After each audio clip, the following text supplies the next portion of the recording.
I'd also like to thank the Cora Foundation.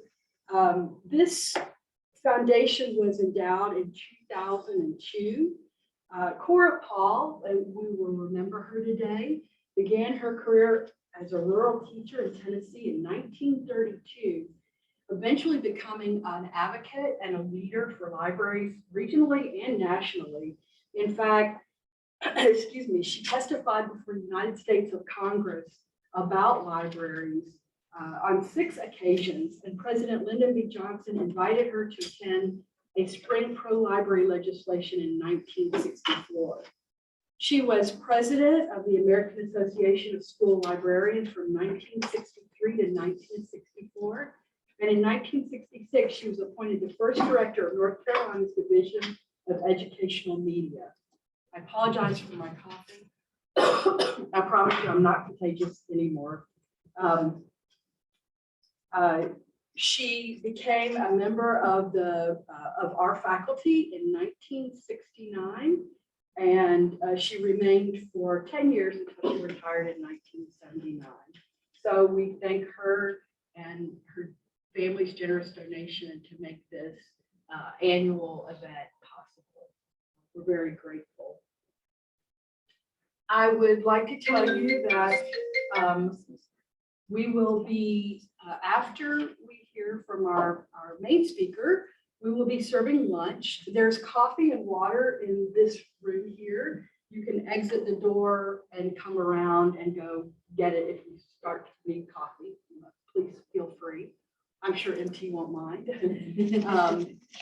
And lunch will be served in that room, and we'll bring it back over here and eat. So probably rather than trying to funnel through the small space, we'll all go around. Midway through lunch, Dr. Noah Lindstrom will be sharing some of his research on public libraries with us, and I'm really excited, and I thank him for doing that for us as well.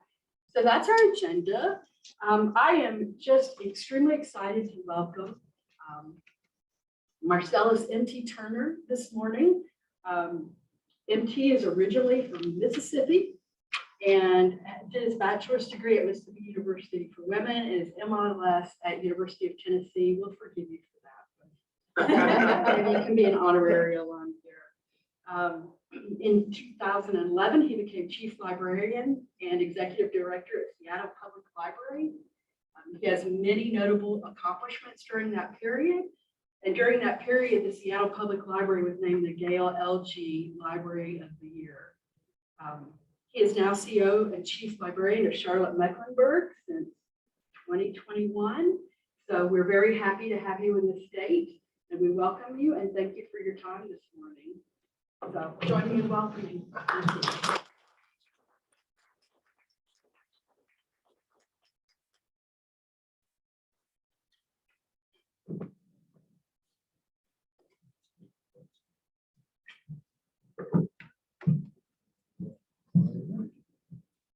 How's that? Are you able to hear me? Okay, great. Well, I am truly excited to be here, and for any number of reasons, but probably first and foremost, this is the first time that I've ever spoken at a meeting or event named for someone who loves libraries. That just hasn't happened to me before, so that's really great. And to know that she started in Tennessee. No, I'm not going to take jabs at North Carolina. But it is amazing that, but then how fortunate that you had this opportunity to have her work with you.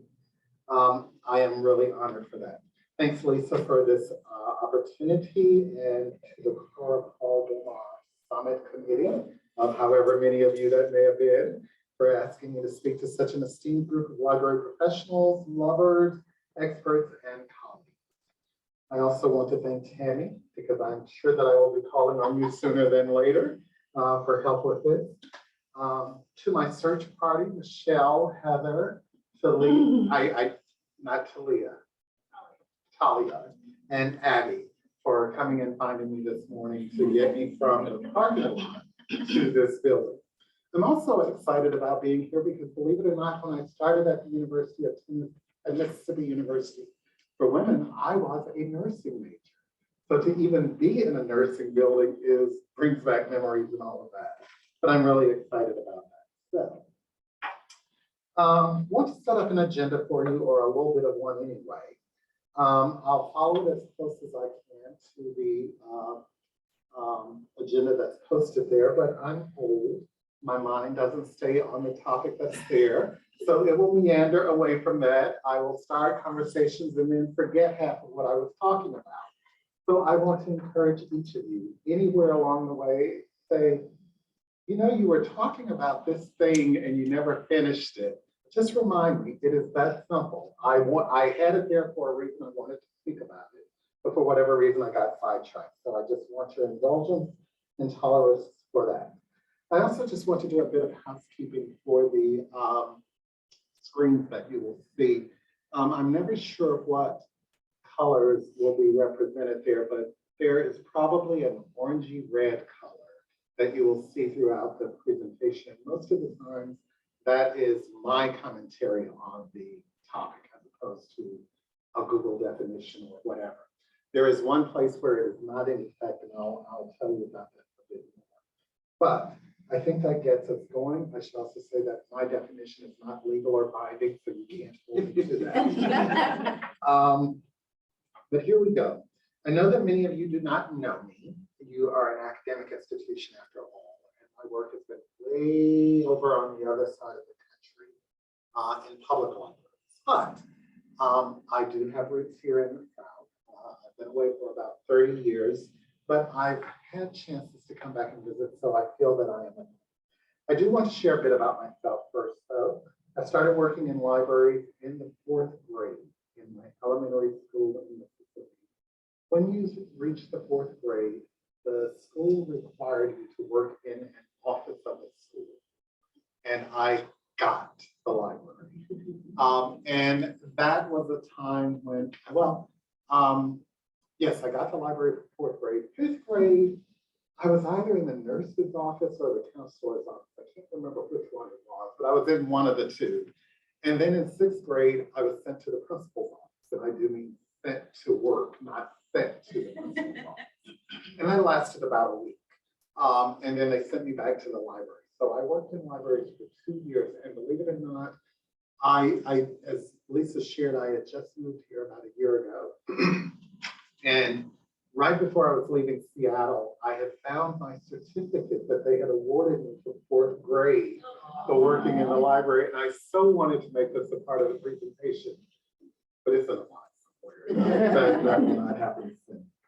But as I shared, I was working in the library in the 4th grade, and I was responsible for things like cutting out flowers and leaves for the bulletin board, snowflakes. So, you know, I was being a real librarian at that time. And I shelved the red biographies, and I stamped the date due stamps in the back of books for when my classes filled in. And to this day, I say, if libraries were still so simple, but they are not. I left elementary school, and believe it or not, just as an aside, I lived on a community college campus, so I grew up around academics. There were 3 librarians living on the campus with us. So I have had my exposure and, dare I say, fill of libraries early on, but I absolutely love it. I studied everything in college and changed majors and schools. I did it. I changed a major at the whim. If I didn't think that was for me, I would change it. And I changed schools with no problem. So I changed schools and majors several times over the course of my studies, finally ending up with a Bachelor of Science degree in speech pathology and audiology from Mississippi University for Women, and a few good men, and I presume I'm one of those. And believe it or not, that was a tagline for a little bit of time, and a few good men, but they've dropped that. I don't know if that speaks to whether there are no more good men coming along, or if the alum, the very distinguished alum, had a problem with that. It was nothing like working on a campus for women and answering the phone and they say, "You sound like a man." Because a lot of them had forgotten that it had opened to men. I went to the University of Tennessee for graduate studies in speech pathology, but most of my friends in the housing pod that I lived in were library science majors, and I had the only car. And thus I became a library science major. I drove them to and from classes more than I realized. And one day sitting, they said something like, we're just running in to do a few things. Come in with us. You don't have to leave and come back and get us. So I went in, and I'm ancient to a degree. And at that time, they had these career centers, which was just a real little office. And they had all of these notebooks with all of the library jobs around the country. It was not online. It was not on the internet. And you just flip pages. And one day I was flipping pages and I said, I can do this. And I switched majors just like that and became a library science major. And since obtaining that degree so many years ago, I have worked in academic libraries. I did internships in special libraries. And in my most recent academic institution, I was at the University of, no, I wasn't. I was at East Tennessee State University and a library instruction librarian. And on my career track to become the assistant university librarian, they had identified me for that work. I was really excited about it. But I switched over to public library. And I think the last thing I want to say about that is you'll note that I am encouraging you to call me MT. I don't care if you use periods. I don't care if they're lowercase. I get more questions about how to write MT than I get anything in the world. They're like, I don't know whether to put a period behind it. I don't know whether to capitalize it. I'm like, I'll get it. And if you'll notice, most times I type MY. I learned about 4 or 5 years ago, I decided that I was going to, as a resolution, I was going to embrace my inner autocorrect. So whatever my autocorrect writes, I accept it and say, okay, that's what it is. So I learned to embrace MY as my initials. So I'm going to get to a speech quickly, but just want to tell you a little bit more that I realized coming from Seattle that I am not in Kansas. I just talked with you about my professional career. It's been all over the place and in every time zone, but I really wanted to tell you about what I see as the differences between North Carolina and Seattle or Washington State. The first one is I don't really know where I-70, I'm geographically challenged. That's the first thing. So good thing you sent a search party for me because I would not have ended up here at all. I would never have realized this. But I'm very geographically challenged. So my GPS means nothing more than turn here. I don't look up to see what landmarks I'm passing. I don't recognize. I don't really worry about where the road goes after I turn off. But I will tell you that I don't know how many of you had a chance to drive I-77. And I don't know if you know where it goes, but I-77 scares the daylights out of me. I don't know where anyone is going, and I don't know why they have to go that fast. But it is such a fast highway. And every morning I turn on the news and they'll say, accident on I-77. And I'm like, when will someone learn to slow down? So I don't like driving I-77. And it scares me. But when I considered the alternative of driving the back roads to get here this morning, and it said 4 hours and 3 minutes, I was like, no. I'll venture forth on I-77, which is where I first need to make my, or I need to make my first apology. Yes, my first apology is that probably about 30 miles from here, something said, where's your blazer? Where's your suit jacket for today? And I couldn't remember putting it in the car. I hoped like heck I had thrown it in the trunk. So you find a stop, you rummage in the trunk and you're looking at a ski vest, you're looking at a scarf, and I don't know what else was in there. And you're thinking, what can I turn into a presentable uniform for today? Luckily, I had a jacket. I know it's not the most professional look, believe me. I was talking with a friend when I was dressing last night and they kept saying, what are you wearing? And I said, oh, I have it all set out. I have a speaking uniform, believe it or not, because it doesn't take anything to think about what I'm wearing. But I didn't put it together. And so I left the house this morning without it. And so my apologies for that.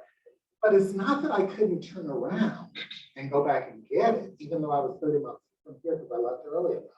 I didn't want to go back down I-77 just to get a jacket. So I just said, okay, here's what it is, and they will have to allow. But trust me, this is not Seattle grunge. It is not what I'm intending to do or pull off. You know, you go to a lot of events in Seattle and you never know whether the person just finished climbing Mount Rushmore or what they're doing. The dress code is very relaxed in Seattle. But the second thing I'd say about North Carolina is that housing prices are very much like Seattle. It is very expensive to live in North Carolina. And then the third thing, it is very warm. I had, 30 years ago, I lived here and I probably knew how to manage it. It gets very warm, hot. It is expensive. So it is something. I say all of that to say that when I learned to drive I-77 like a bat out of hell, when I learned to keep my cool, I will consider myself a real charlatan. So when I first accepted the job in Charlotte, the press release said, and I quote, "He has over 3 decades of service." The first thing I did was I immediately met with the marketing and communications department and I said, under no circumstances should a person ever be linked with a decade. Decades are for newspapers, decades are for magazines, decades are for TV shows, but they are not for people. Because I said, well, how old am I at 3 decades? Because I couldn't even do the numbers, but it is something. But I say that to say, it is those 3 decades that make me well qualified to share my opinion about any and all things libraries, because I do have over 3 decades of work and experience as a librarian going back to 1988, before many of you were born. Not that that gives me credentials, birthright, birth time does not. In fact, in August of this year, it will be 34 years. And if you count back to the 2 years in elementary school, and I worked in the library, I've been a librarian for 36 years. However, those 2 years were actually as a library assistant, not a librarian. In my book, working as a page assistant, associate, or librarian to being a librarian. So, stage setting, this talk. I want to start sharing that this is a talk or a conversation of me thinking and talking out loud. It is a talk because I'm not a very good speech giver or a speech reader. In fact, in Seattle, they would like, just write a couple of things on the paper and go with it. Don't follow what we wrote for you. Because speeches make me very nervous and anxious, and they are 2 different things. So for my peace of mind, let's refer to today as a talk. And as a talk, I'm hoping you are going to hear me say something that makes you wonder. I hope you wonder aloud, and then respond or ask a question, or tell me something that will make me rethink what I think I know about library. I also want to say that there will be times, as I shared earlier, when I will share a piece, but not in full detail, and you'll be sitting there wondering, oh, what happened to his mother? Follow up, just ask me. It's just that simple. I didn't mention it to not have the story be told to you. I just forgot to finish it. So that's what makes it a talk. And I also want to say that this is a talk about social consciousness. It is not about anything new, and it is certainly not a political speech, a bias, or a leaning in any particular way. I want to assure you that as much as I can contribute to it, we are in a safe space, as much as I can make it. For me, this is about our talking, our sharing, our learning from each other, and celebrating the wonderful gift of libraries and what it can mean for all of us working. So please know that nothing shared here is intended to cause harm, and I don't think there is anything that will create harm. But I'd like to apologize. What is that, 2 apologies? We'll see how many I got. I'm back in the South. When you apologize for everything, you know you're back in the South. I can never tell how someone will personally experience today's talk. So I want to apologize upfront in case something I say or the ensuing discussion creates harm. And I also ask you to tell me if something I say, because I can't correct it if I don't. Lastly, I want to share with you how I became a social consciousness fanatic. I wish I could say what happened and what brought about my focus on social consciousness, but I don't recall. I do recall that it was early in my years in Seattle, so that would make it probably about 8, 9 years ago, actually probably 10, that I started thinking about it. And it was the realization that social justice was an ask of me that was quite a big ask that I couldn't deliver. And I'll talk more about that. So just a little bit about Charlotte, and in fairness, you might know this already. First disclaimer is that improve lives and build a stronger community is not my speaking, even though it is in orange and red. That is the mission of the Charlotte Mecklenburg Library. But we have 20 locations. We're in the process of building a new main library. I will tell any of you who are aspiring library directors, never take on anyone else's building project. Never. There is one thing that you cannot do, and that is you cannot deliver on the vision that they originally had. For those of you who are in library school, that's my first bit of advice. Have an annual budget of about 43 million. It's a little different from Seattle. I had a budget of 121 million. So it's a little different learning to work with that, but it works very well. About 2 million items, 750 public computers, and about 400 staff. We had about 700.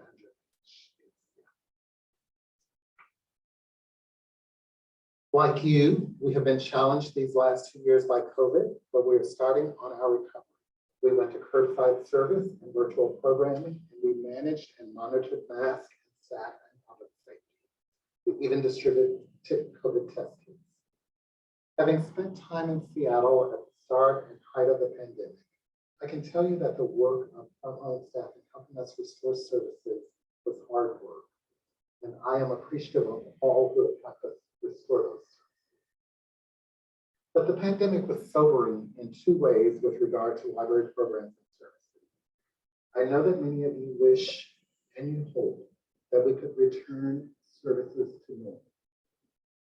And deep down, I wish that too. But that won't happen.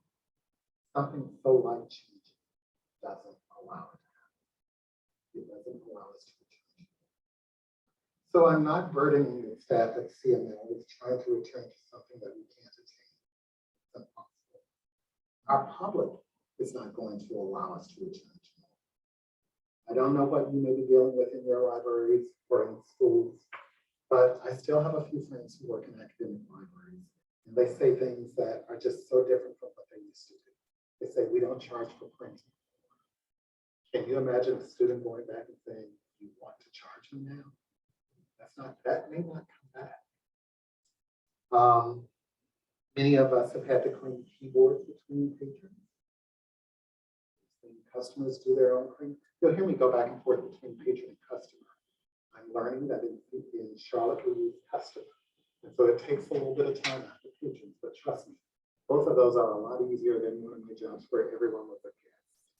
So if you've never had to remember to call someone a guest, that's a really challenging one. But patron, customer, guest, they're all interchangeable. And all of us are doing more virtual engagements.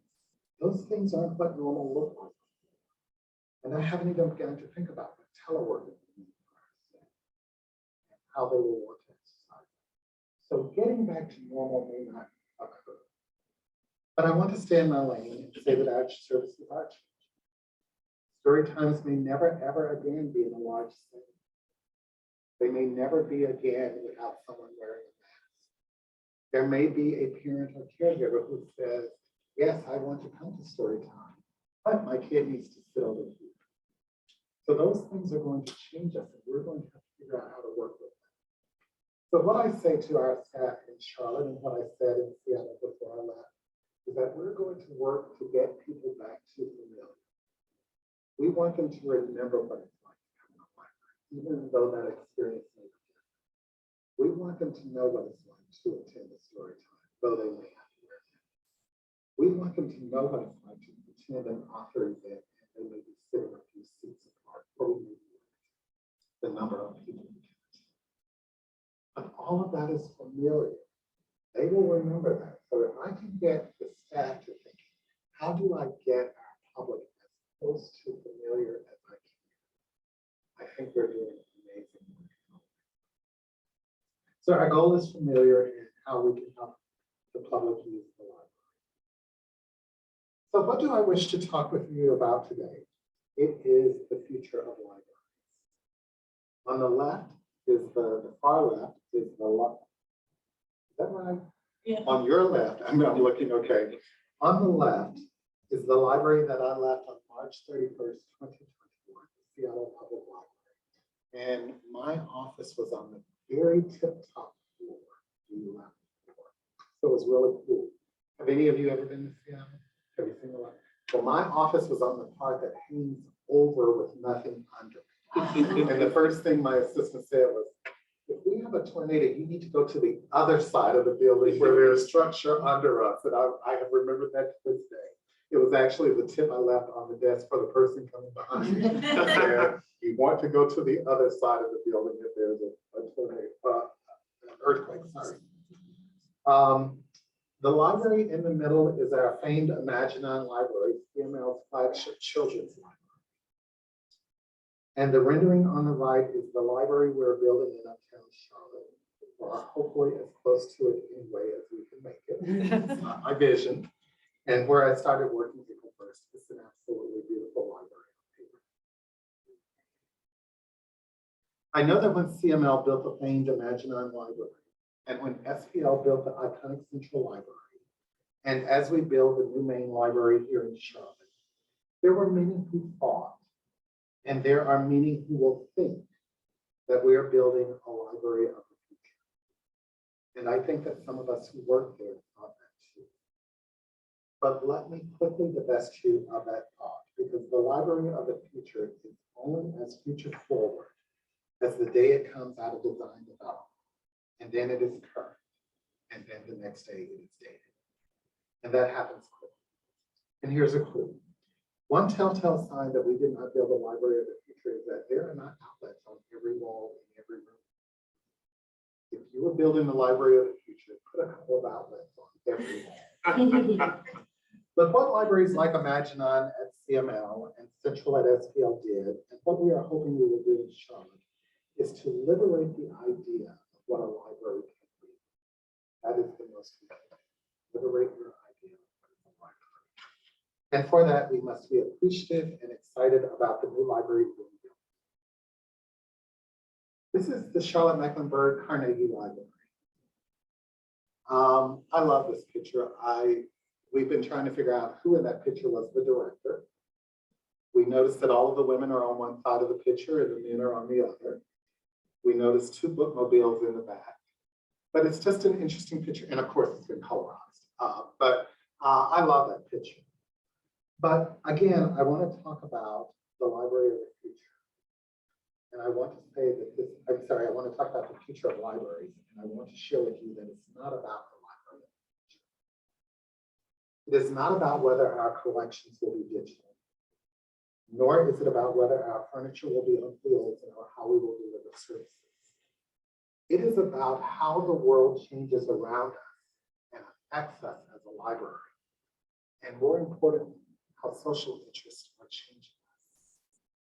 So in the previous slide, I shared with you that many consider the future, what many consider the future of libraries, but SPL was not, and neither was CML. And I want you to know that dated, or non-future, does not apply just to the facility itself. Libraries, and remember, I can talk about this because I am a librarian, can be dated because of our programs. They can be dated because of our practices, because of our staffing patterns, but more so because we do not embrace the future. We become dated because we do not become involved in the happenings of the world around us. And we become dated because our training, our policies, our collections do not fit with today's social issues and interests happening in the world around us.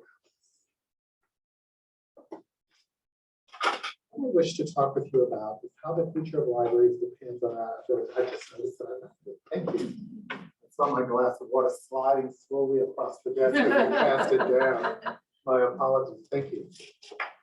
What I wish to talk with you about is how the future of libraries depends on our abilities to look back and address the social issues happening around us that affect our customers and patrons who come in our doors every day, and that impacts our libraries in safety and support to the institutional activities. The social issues that our public faces, whether coming to us for assistance. On this slide are some examples of social issues that our country is facing. They are issues that we face in North Carolina, in Charlotte, and I would imagine that in Greensboro. And I dare say that there's probably been evidence of these social issues walking in the doors of our libraries. But let's take a minute and see the people with some of these issues. I think the summer of 2020 and 2021 gave all of us a wake-up call, even if we chose not to wake up. We all got it. The killing of George Floyd was something that all of us saw and could not see. The pursuit of Bomar and the killing of Breonna Taylor. But as people ask me about the George Floyd issue, that was something that we had to first process. And here's the biggest thing for me. I had never seen anyone killed. I had watched it on TV, you know, in a television show. So I even had to process that. So this woke us up. But the wake-up call created a refrain that became a movement as we all heard Black Lives Matter. They created a demand for action that libraries somehow got caught up in. I don't know if you noticed it, but everywhere I went, I was looking at directors talking about how do I respond to it. There was something that happened. It had nothing to do with how we treated someone. It had to do with everything with what was happening and how I was responding. I imagine that even without the impact of COVID on many families, North Carolina already had a fair share of homeless or insecurely housed people living in the city. I managed to travel a bit during COVID, and I saw cities where insecurely housed were living in the street. So I know that it is that. We know that our communities, our cities, our staff are members of the LGBTQIA+ community. And we know they are feeling pressures and stressors that we can't begin to imagine. I can't imagine what it would be like working in Florida right now, knowing with that bill that is passed. And that, again, I don't want anyone to hear this as political. I want you to hear that we have staff who are members of these communities, able to stress your work. Then how do you as a colleague, how do you as a library director, how do you as anyone who works with that person help them? In Seattle, I met with our LGBTQIA+ staff a couple of times per year, and I was surprised from the number attending my last meeting with them, jump from 4 to 15 people. I had no idea that we had that many staff on staff, that many people. Who were willing to trust their personal lives. It had nothing to do with it. I knew that we probably had that communication. But I never thought they would come to such a personal thing. You know, something that for many of them they kept, you know, you would talk to some of them,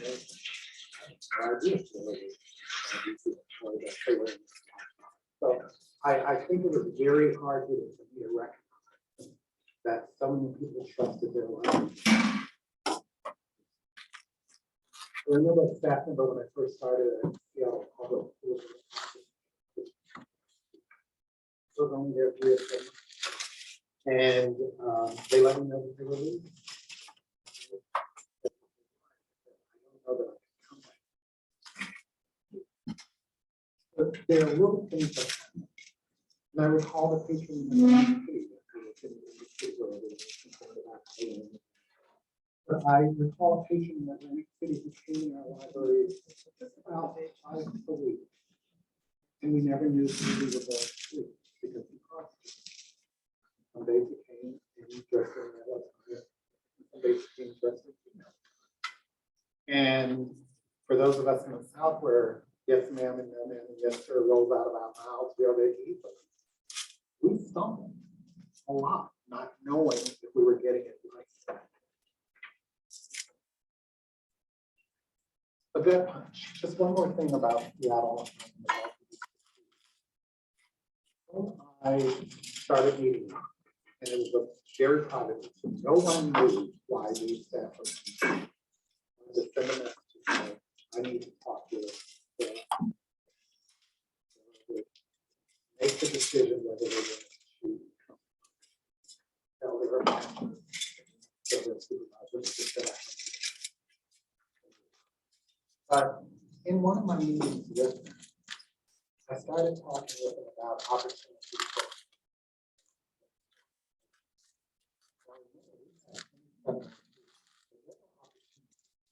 Seven locations, 125 libraries, I don't know how many assistant or associate positions, but we had opportunities for people to remain. And the staff said something to me that if I can borrow a line from Michelle Obama that shook me to my core. It said, we want to apply for a job at that time. So we don't feel safe in that college. I was like, you have got to be kidding. You know, I think all of us who work in libraries or as an academic institution in your department, you think of yourself as somewhat of a professional failure. But you never expect someone to say, I don't trust my colleague. So that was a gut punch that I did not. But we also know that we have food insecurity.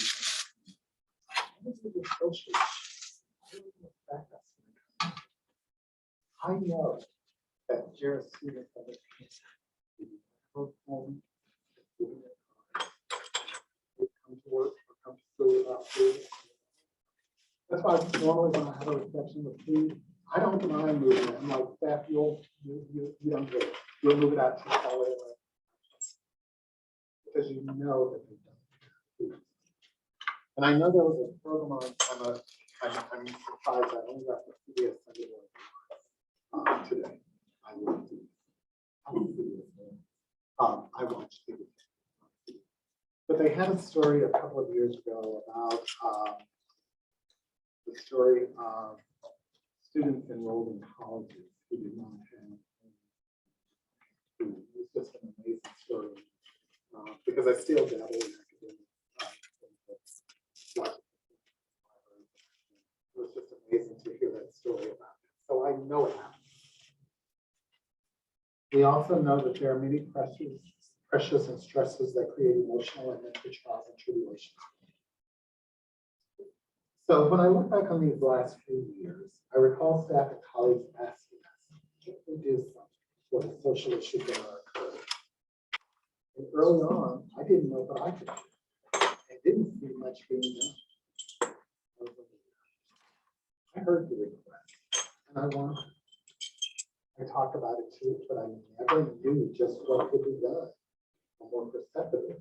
I didn't know what more I could do, let alone how to do it.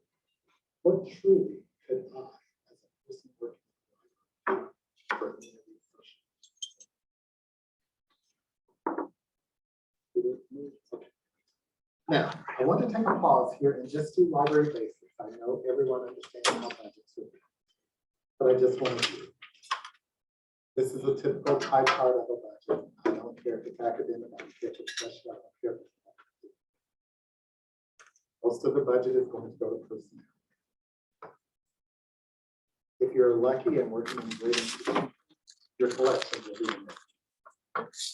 And then it's going to waffle between technology and research. That's the typical budget. So as I kind of what could I do, I immediately wondered, how can I even pay for any of these issues? So earlier in the talk, I mentioned that I'm not a person who felt that I could figure it out. For the record, please allow me to try.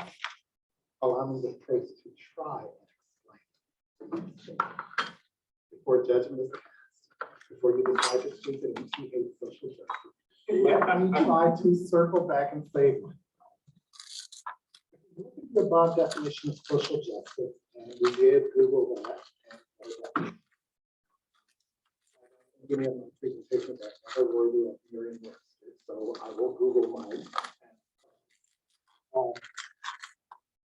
You'll see that it is a combination of what I found and again, what is selected.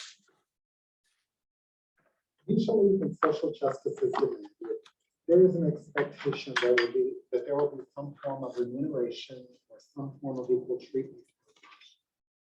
And in most instances, these payments are high or costly. And as for me, a library director representing and working on behalf of the library of an institution, I do not have that kind of money or that kind of power. So again, before you get ready to speak it into the believe in social justice, that's not what I'm saying. I do believe in social justice. I'm just saying that I don't know that a library can deliver. Unless, of course, the library is at fault. I'll make that a possibility. I just believe that it is critical for the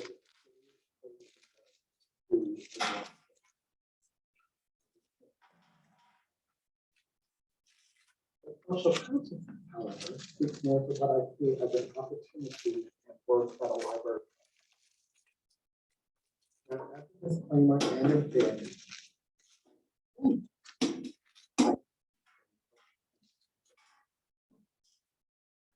I don't know.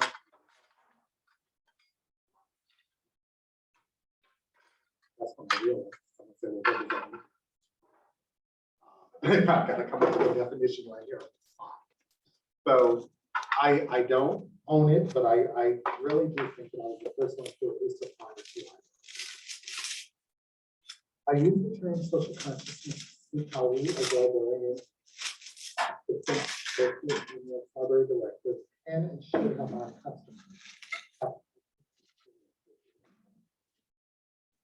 How we as a library serving our community and be aware of our role in fitting to and protecting.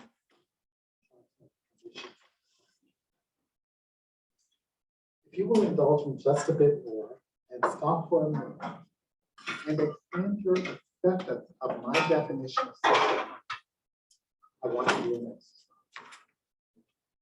For all of you, it is not that kind of exercise. I am not going to ask you to turn to your neighbor and tell them something because normally we talk about everything but whatever the fun is wrong. I'm not going to ask you to tell some story from your past. I am just going to ask you to tell our statement. I think you're all one big family, and I think you all get along, but you may not. But I'm also thinking that we're all adults. So normally when I do this exercise, I normally start with we'll all close our eyes so that no one can see how the other person is voting. But if we dare say we are all adults, we can do it with our eyes open. I think that will be exciting. So let's try that. And no, you may not raise your hand for more than one item. So you can't be a librarian, or you can't be anything library related, because every time I do this, they're like, well, can I raise my hand 2 times? No, you can raise it 1 time.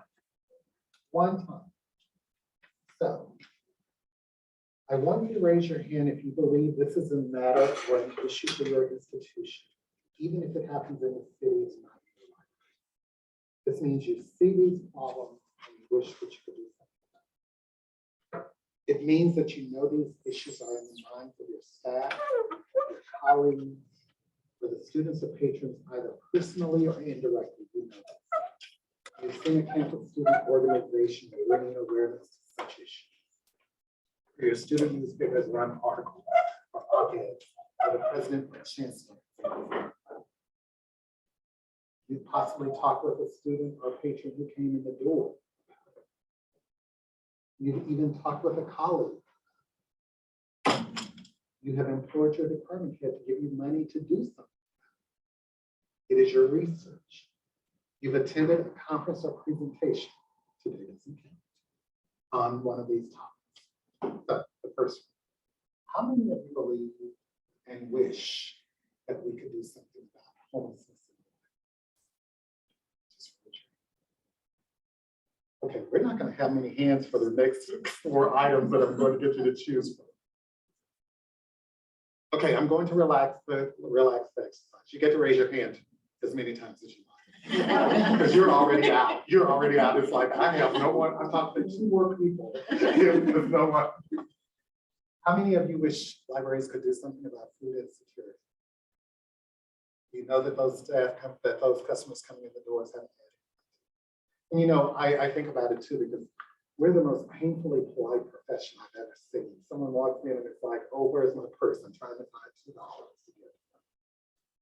How many of you wish we could do something about climate change? How many of you wish we could do something about the sexist beliefs or hurt toward the LGBTQIA? How many wish we could do something about racism that shows itself against any minority? And how many of wish there was more we could do related to mental health issues coming down? These are all social issues, and they come in the library every day. So if we think back to that exercise, well, first of all, I need to say 2 things. We're just like every other library group I ask these questions. They want to raise their hands for every topic. We run out of hands very quickly. And if I asked us to agree on which of those topics we all wanted to give money to, I dare say we would not come to it. We would not. But using the budget we just saw, I want your thoughts and ideas about how a library director can support these issues with a very limited budget. Remember, this is my budget. Am I going to go to the faculty and staff and say, well, I think I'll cut the collections budget so that we can address homelessness here in the library? Am I going to say to the students, we're cutting hours and we won't be open on Thursdays because we need to provide food for the community? All I want you to recognize is that on a limited budget, what we can do as a library becomes very challenging. And so when you start thinking about social justice, you start thinking about things that cost money.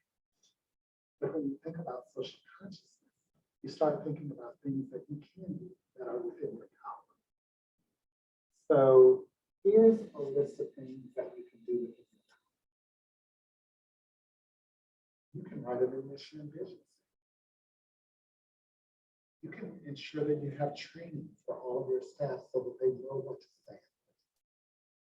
We had a training on pronoun usage for all 700 staff because we were mangling pronouns and it meant something to us.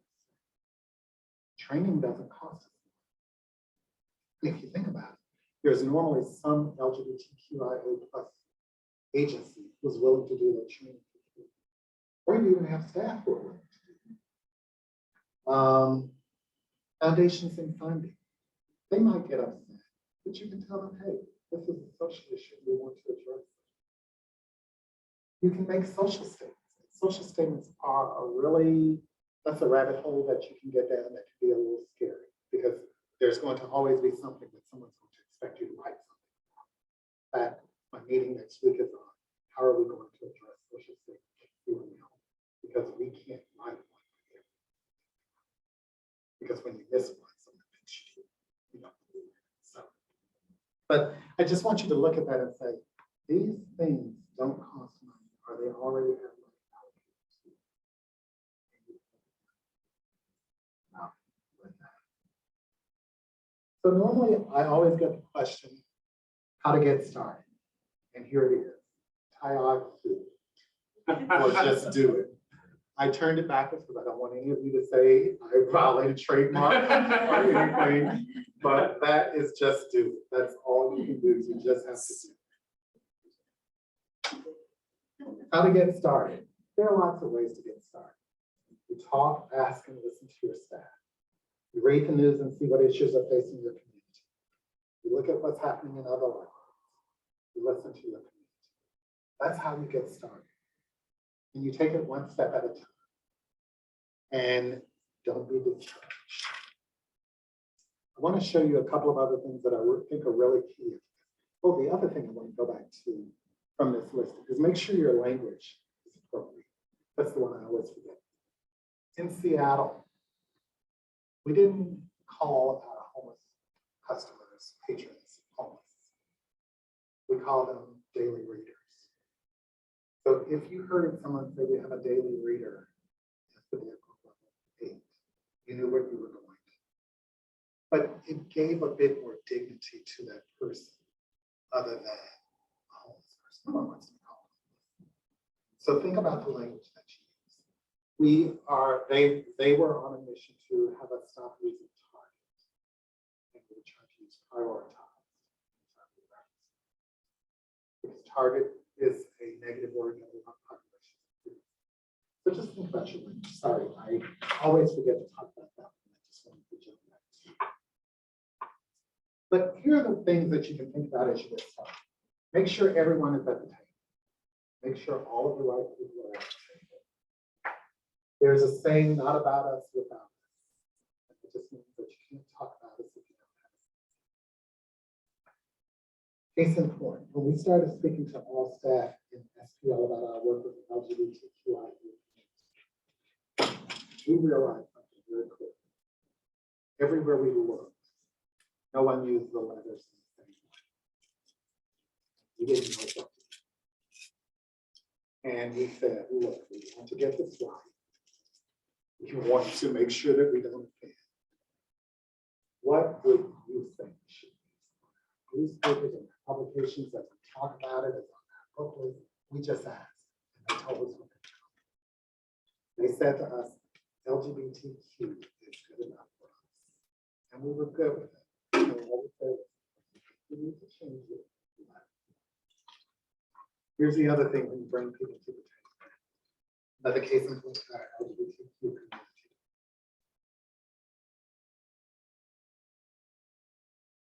These are their words. Those are the old gays sitting over there. And we're the young gays. And we have a difference of opinion about what you ought to do. You have to recognize that there are differences in opinion about how we see cities. I sat back, it was a robust discussion. I did not get involved. I said, this is something that we have to work through.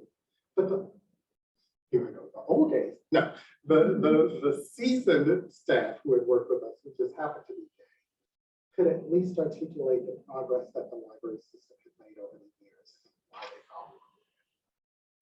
But as you might imagine, members of the younger community felt that we weren't doing enough and weren't moving fast. It has to be top down. It has to come from the boards. It has to come from the chancellor. It has to come from higher up because staff is not going to know. Here's something that we did with our staff at CML at Charlotte. We went to preferred pronouns in our Outlook email. And trust me, that's a lot of work because you're trying to fight Outlook, Microsoft, but you're also trying to fight government and county procedures and processes. But we got to a point where we could do that. And we had the staff tell us why this was important. This is not MT's wording of why we need to. This is the staff telling us why this is important. The staff who were affected by it. And it showed up in some odd ways in Seattle. We had some mandatory trainings, and those mandatory trainings had lists that would go out to the leader. And imagine a staff member's surprise when they saw their dead name or their less preferred name. And all the rest of the staff said, well, who is Sarah? And they have to. So these are the little things you can do. The point of this is that we were intentional in asking staff to help us write these statements.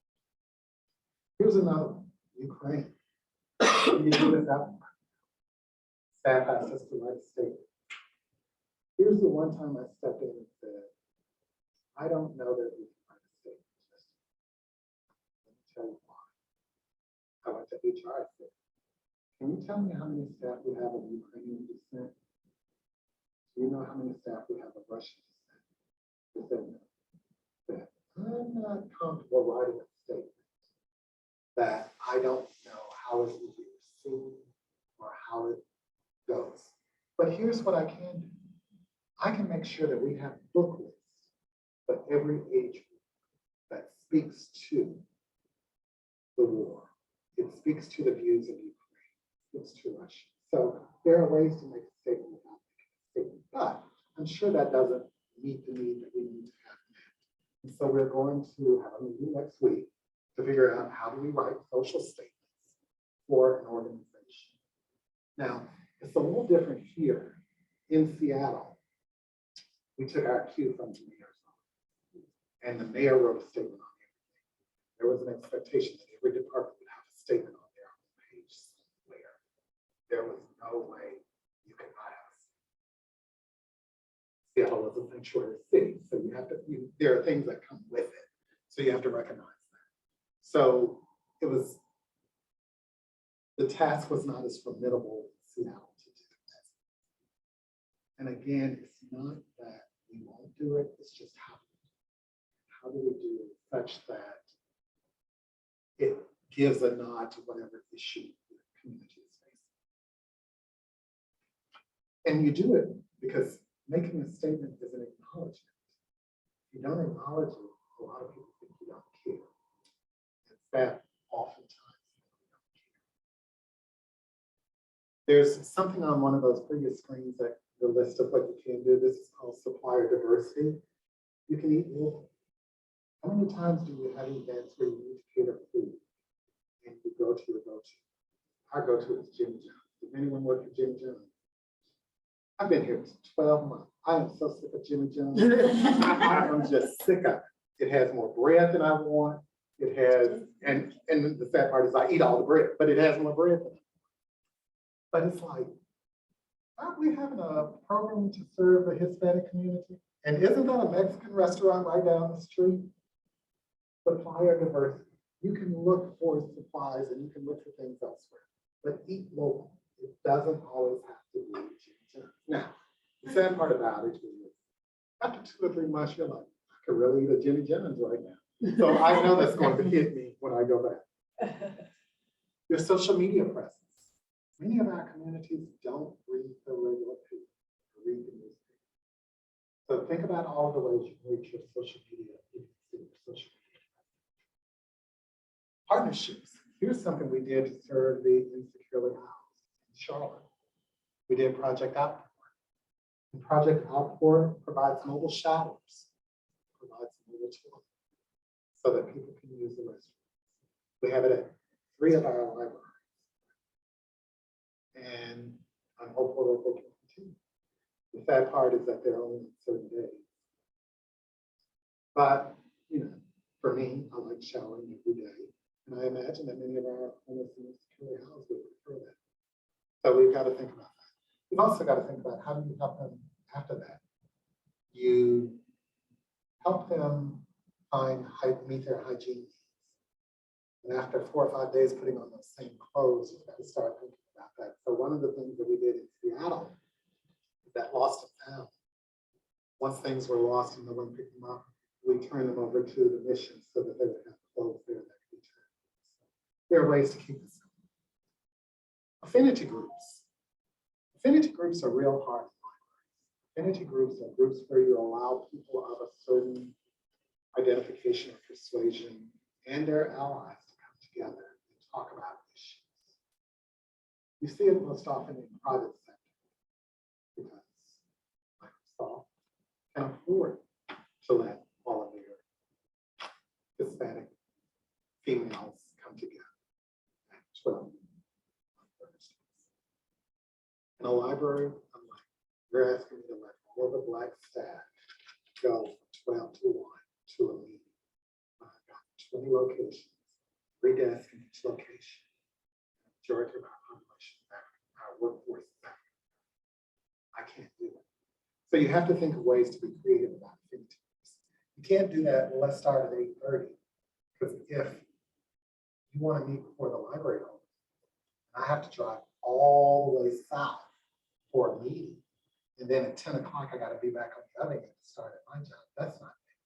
So we haven't solved this one, but it's something that I'm always thinking about. How can we do it? Programming. Programming is something that we're going to do anyway.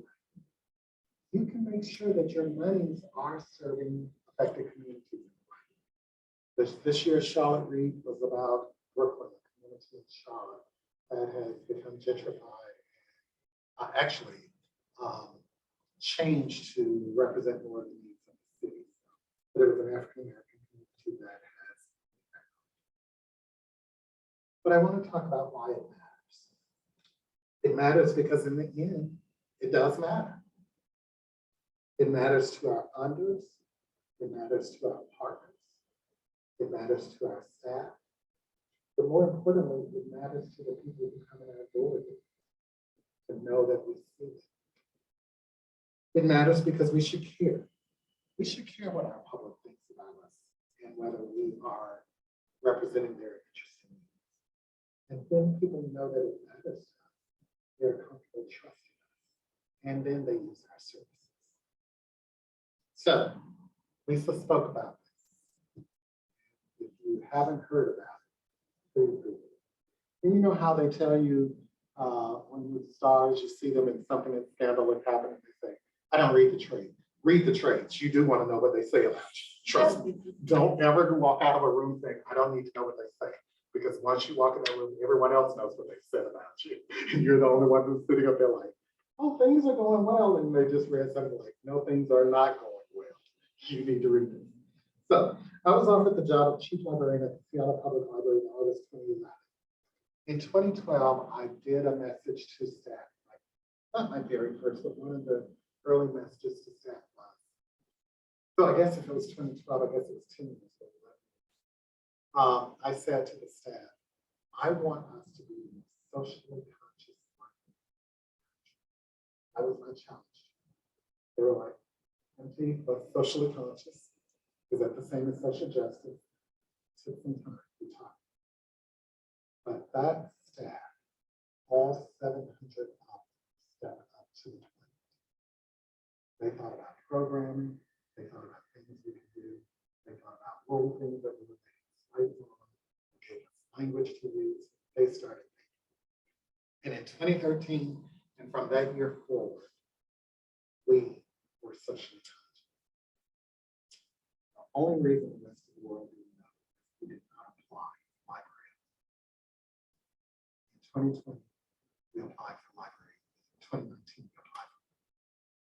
In 2020, we got it because we could show we were being socially conscious.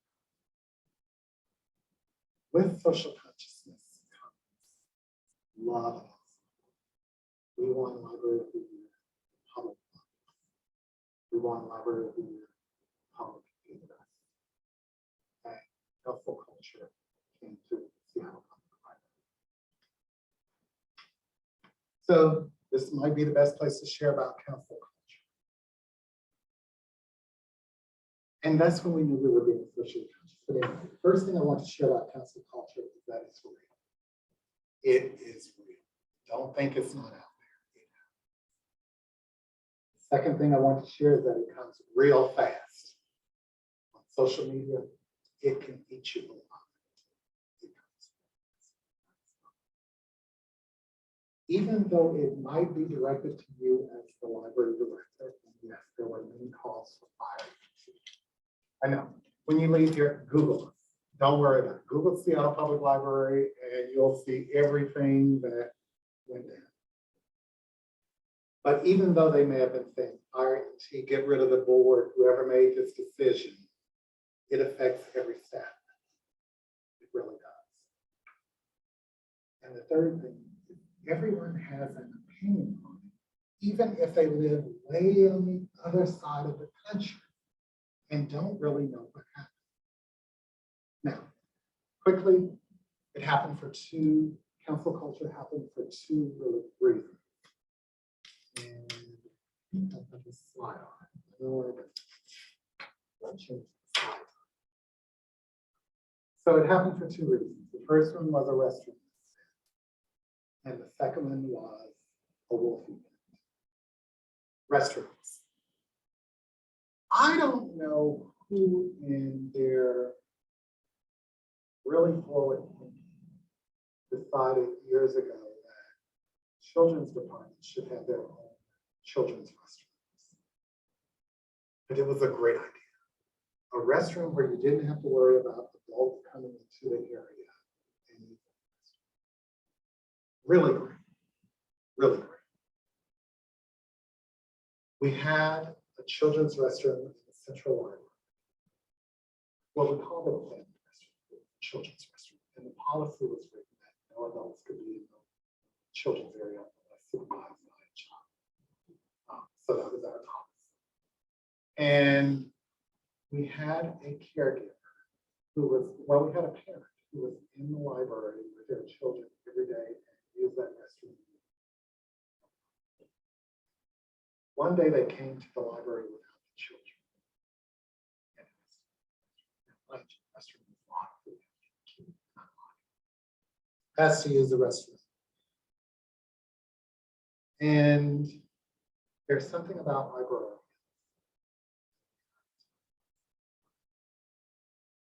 But rules are black and white.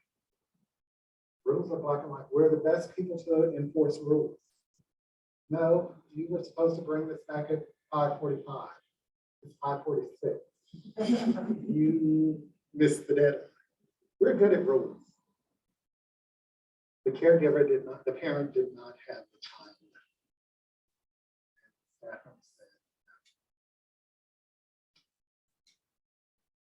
The parent happened to be transgender.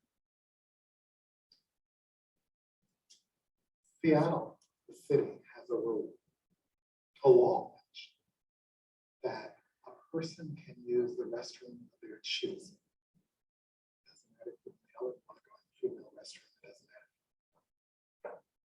If you're female restroom, you can use any restroom you wish. And you can do it on whatever day of the week you want to. You can't say, this week I'm going in this. We can't say, you went in there yesterday, so why can't you go today? You know, you can go wherever you want to. We offered that to the person.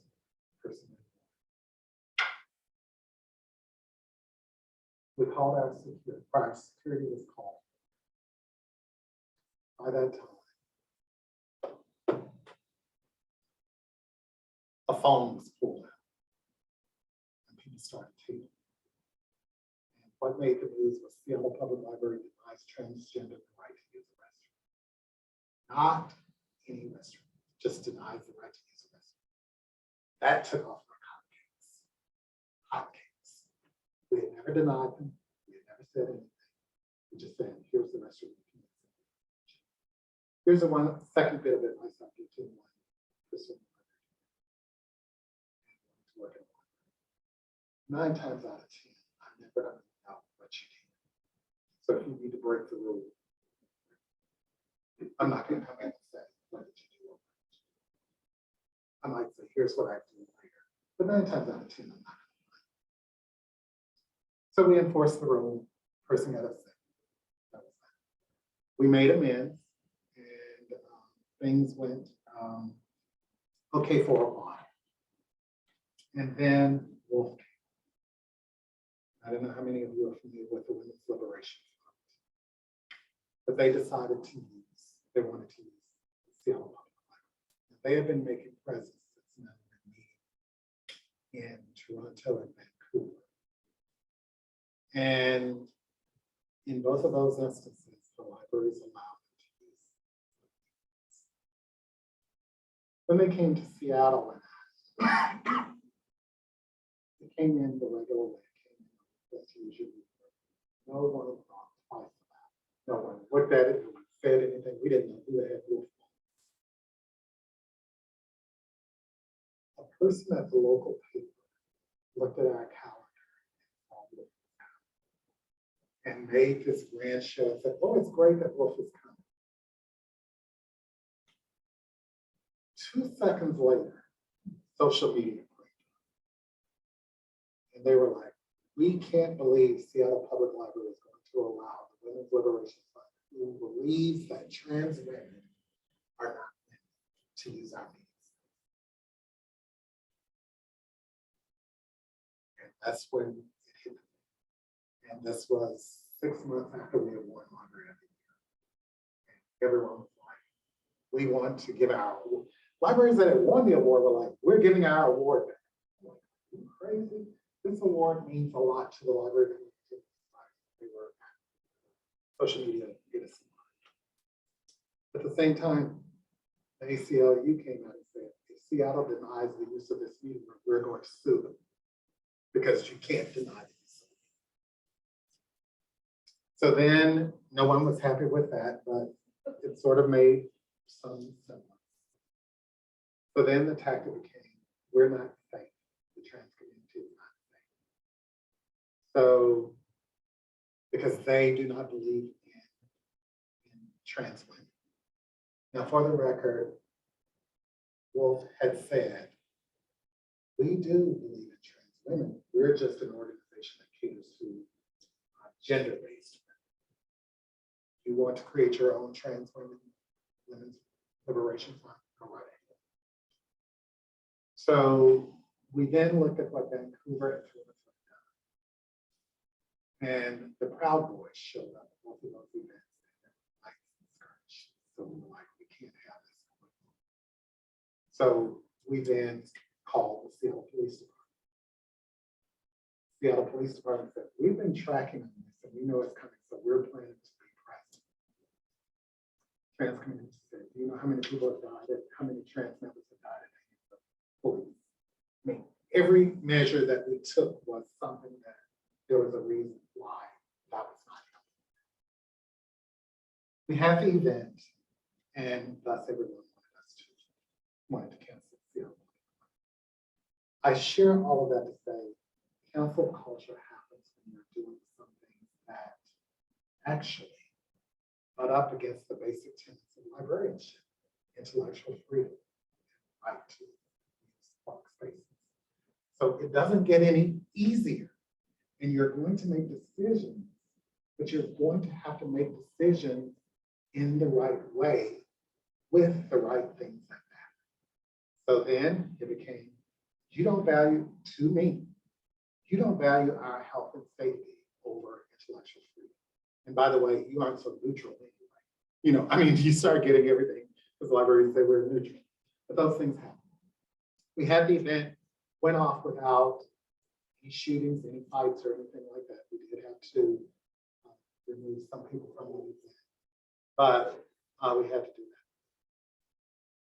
But here's the other thing you have to do as a library. Sometimes you have to know what the ultimate goal is. And in this case, the ultimate goal. And so I had to write a letter to the public, and to the staff, and apologize for what created an unsafe environment for our research. Mind you, we were legally right, we were within our rights, and we were upholding intellectual freedom because we said to them, you can do your own programs, you can do whatever you wish, we can't do it. And legal had said to us, if you cancel this program, ACLU had already told us we're going to sue. But on top of that, they said, if you deny this program, you're going to have to start looking at every program that comes in your field. If anyone says anything, you're going to have to get it sued. So it wasn't a matter that we were wrong, as much as I recognize the bigger goal that we had to heal this community. We had to extend ourselves and say, okay, what more can we do? Now, mind you, it wasn't just the wolf event that really triggered prioritizing. It was the restroom incident in the back of people's minds that we're still doing things to the trans community that they work together. But that's just to share with you that sometimes you have to show that. So, in wrapping up, socially conscious library, a value, a challenge, a charge. I talked with you about why a library should take up the cause of being socially conscious, but I want to take this one step further and talk about the impact of social consciousness on your patrons, your staff, your library, and your institution. Value. When I talk about social consciousness as a value, I think it's critical to take a look at what values represent.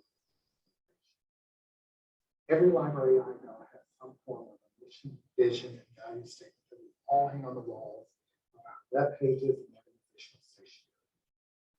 Each of these statements are intended to bind us together, either in our work or in what we believe has. This is the case with values. We are trying to unify around what matters to us, what we believe, what we strive to live. But to unify, people have to share this value. And what we often find is that an organization's hesitancy to commit to a social consciousness value creates staff outrage at the organization's perceived lack of sensitivity to the matter. How many times has this been occurred in the bigger world? Staff write to us and ask us whether we would like to make a statement. How many have not said anything to us or made us aware that we need to make a statement, only to hear through the grapevine the staff hate us because we never make a statement? They then think that we do not share this value.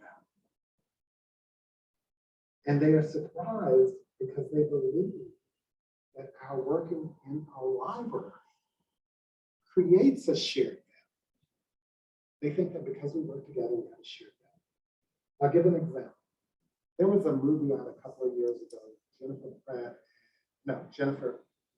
Jennifer Lawrence and Christopher Pratt. I'm not fans of either of them, so I don't know what their names were. And I don't really know the movie, but it was something about the two of them being in time capsules and they're traveling into the future or somewhere. And when they arrive at wherever they're going, they're going to wake up and everything will be right. Am I close to something like that? I don't know the story. I don't watch it. I didn't see the movie, but it's something like that. And you still say, well, I don't have it right. But anyway, I really should research this, but I don't know the story. But I had a friend who went to the movie to see it with her. And they were good friends because they had gone to movies together all the time. Only to come out of that movie and decide to talk about it. And one of them was just mad. They were like, I can't believe that he woke her up. And it took this chauvinistic selfishness take. The other said, well, that was just divine intervention, i.e. religious. It was going to happen. They didn't talk for about 6 months after that. But they thought they had the same shared value. And they discovered they did. Staff are the same way. Staff want to believe that the organization that they work for has the same values that they do. The challenge. The second part of this is that this will not be easy. Becoming a socially conscious library is never easy. For every step forward, there will be 2 steps back. For every person who appreciates what you do, there will be naysayers. Some will say this isn't the work of the library. You might not fit well with your administration. There will be funders who do not want their dollars to be used. There will be some staff who still feel that social justice is what we should do. But the challenge also is recognizing that this work never ends. There will always be social issues, and there will always be the challenge. The charge. Finally, the charge. I think that when we talk about social issues and interests, my goal here today is to make you aware of the capacity that you have to address social issues, the capacity of your library to do so, the capacity of those of you who start out in your first library job have the ability to do so. So the imperative is to embrace social consciousness. But I must tell you that it can be lonely. You're going to look around and you're going to see some of those things. Cabarrus County doesn't do anything like this. Why are we doing it? Raleigh Durham is not doing this work. So it will be lonely because you will be lonely. But it will be a testament to your belief in the support of others, and you should let your actions speak. I like this image, and I'm not sure if I asked them to look for it or they took it and made it a part of it. But social consciousness is our ability to see the human on the other side of objects. To see the person who is impacted by social issues in our community. To see the persons who walk in our libraries as a human who can benefit from our services and our community. I like this image because of its simplicity. It is about the people who come in our doors every day, breathing life into our building. It is the authors and presenters who speak at our programs. It is the staff who work on the front lines of the libraries, greeting every one of our customers who come in our doors. It is the staff who explain the policy they didn't create. It is the staff who become friends of the customers who need more than library assistance. It is the social worker who helps us assist staff with housing or food. It is the security team and emergency workers who see a person in distress and try to help them. And it is the staff who tirelessly give of themselves every day. Many years ago, a colleague in Colorado said, "You know until you leave from the heart." And looking back, I know that. And I have embraced that every job. So here, I want to say thank you. My time with you today has been a true gift. I have appreciated it. I look forward to conversations. I look forward to the rest of the day. But I will be going back to Charlotte with a gift that you have given me. Thank you again to Lisa for thinking of me. Thank you to you. Have been an absolutely wonderful audience. I don't know how many of you present, but when you see, and you're doing it behind a mask, but when you see smiles come back at you, when you see nods, that means a lot to the presenter. I don't know, but I sit in an audience and I just bounce when someone else is talking because I want them to know I'm getting it. But you have been absolutely wonderful, and I will remember it. So I want to thank you. And with that, that is the end of my presentation. Thank you.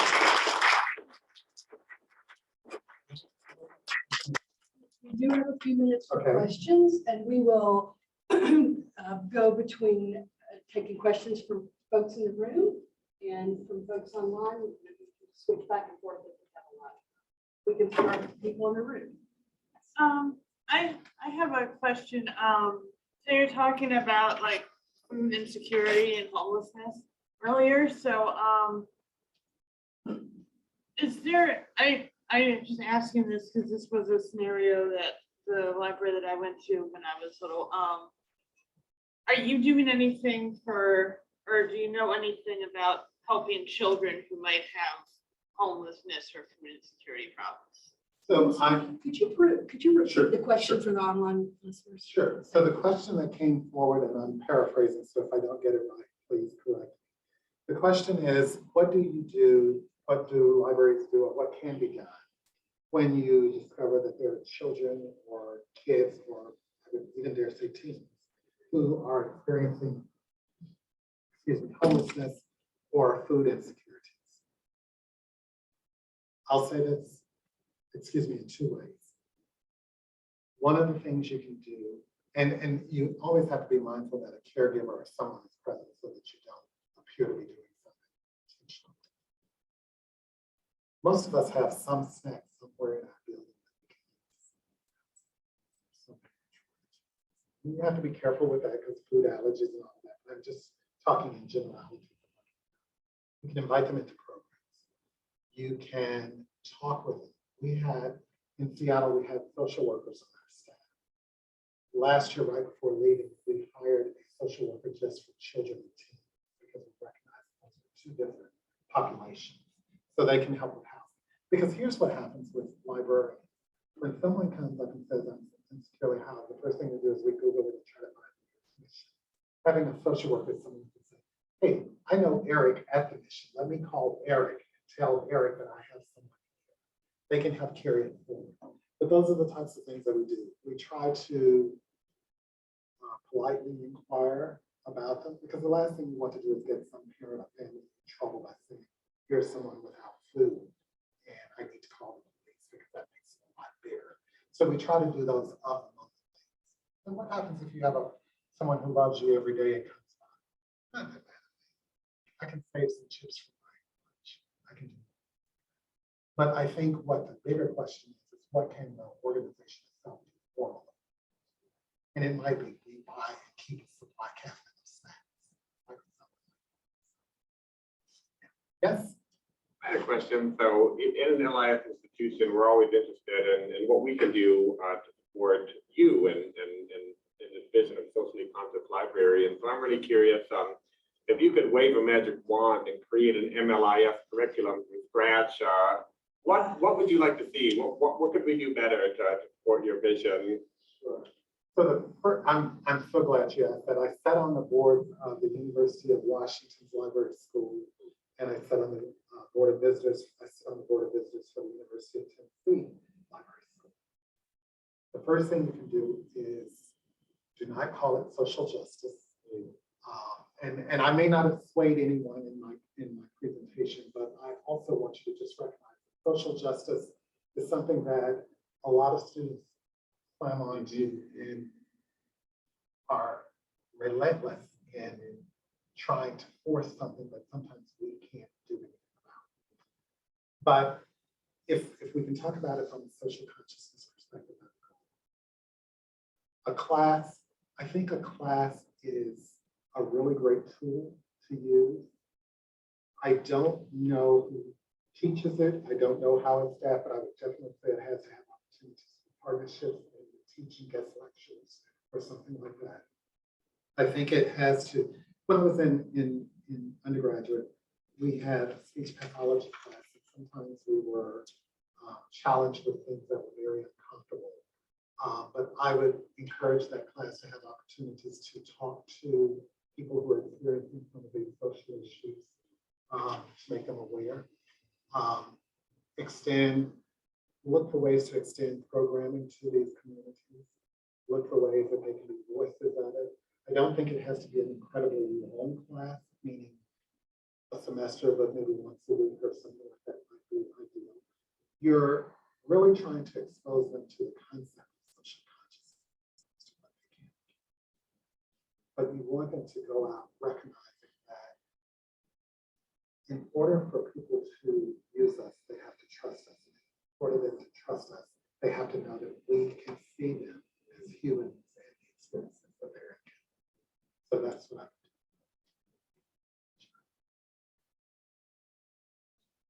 doing. Anything else in the room? Hi, thank you for coming today. I am a student and I haven't worked in a library yet. Well, I did when I was in fourth grade, just like you. Oh, wow. That is something. That's Yeah. really good. But this is just not really a serious question. But you said something in your introduction that you would tell stories and that you would forget, and you want us to remind us. You made an allusion to something, a story about your mother. But I never heard a story about your mother. Was there a story about your mother? There was no story about my mother. I was using that as an analogy that I'll go down the path. There was, That was. there was no, Jennifer Lawrence. I know. Yeah, I could have easily. I'm bring up Jennifer disappointed. Lawrence. Okay. No, there's no story about my mother that she would probably be pleased that I brought her Yeah. into today's conversation. Sorry. No, that's okay. Yeah. You just said to remind you, and I thought, well, I've been in a lot of presentations where I'll just mention something and then don't develop it the way that I should, and I just use that as. oh, no, okay. No, I do that all the time. Yeah. Nora?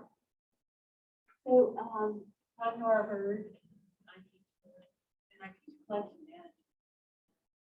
But this semester has been an interesting time to teach collection management. And you brought up intellectual freedom. And certainly the profession right now is embroiled in a conversation. I've been a librarian a little bit longer than you have, but not that much longer. And I know that over your library career and my library career, we have done a lot of going back and forth about, are we neutral, are we not neutral? Deep in my DNA, like I was educated at the time I was educated, is the idea that we could be neutral. And I hear the conversations that are on the other side or a mix or whatever. And I'm just wondering how it plays out in your particular library and how it's played out in your particular. Sure. So the question that came forward is with regard to collection development, one of our biggest presentations to our community. After all, we are a book supplier or a story supplier, which is how I like it. What has happened in my career with regard to neutrality of representation? So the last few years in Seattle, we did get a lot of staff who claimed that we were not much from the public, but we did get a lot of that from staff, but they were related to these incidents. They wanted to show, they used the incidents to show us or to use it as an opportunity to say, see, look how you're not neutral. My experience, and I did have this in the presentation, but I cut it, and it's amazing that I went as long as I did because I called Lisa a couple of weeks ago and said, Lisa, there is no way I can talk for an hour and 45 minutes. So I'm really proud of myself that I was able to do that. I couldn't imagine being a teacher. But I had neutrality in the presentation and I cut it. How I try to talk with staff and my colleagues, and I mean, anyone who I work with as a colleague, about neutrality in collection or neutrality of representation is, don't confuse what I say with how I build a collection.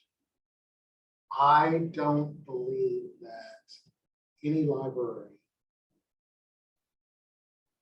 who is trying to be neutral is failing at that. I believe that we are trying very hard to represent interest. I think sometimes our practices don't align with keeping a neutral collection. We weed something before we replace it. We weed something that, for whatever reason, I thought it was a good reason to weed, but I didn't look for something to replace. We look at over time that, oh gosh, Sarah really loved Albanian horses. And good Lord, we had 200 books on Albanian horses, but no one thought about we have dogs and cats and other things. How do we take those opportunities to rebalance? And so how do we do a thorough collection assessment? But I do believe that we are neutral. What I like to say is that any great library has something to offend everyone. We can't offend you if we don't have a great collection. But that is how I try to approach it. That it's just the processes that don't allow us to remain neutral. But that should always be our goal. There are people who are going to need to hear both sides. And if we're not presenting both sides, we're not doing our job. So that's how we've approached it. And we really work hard on that to try to do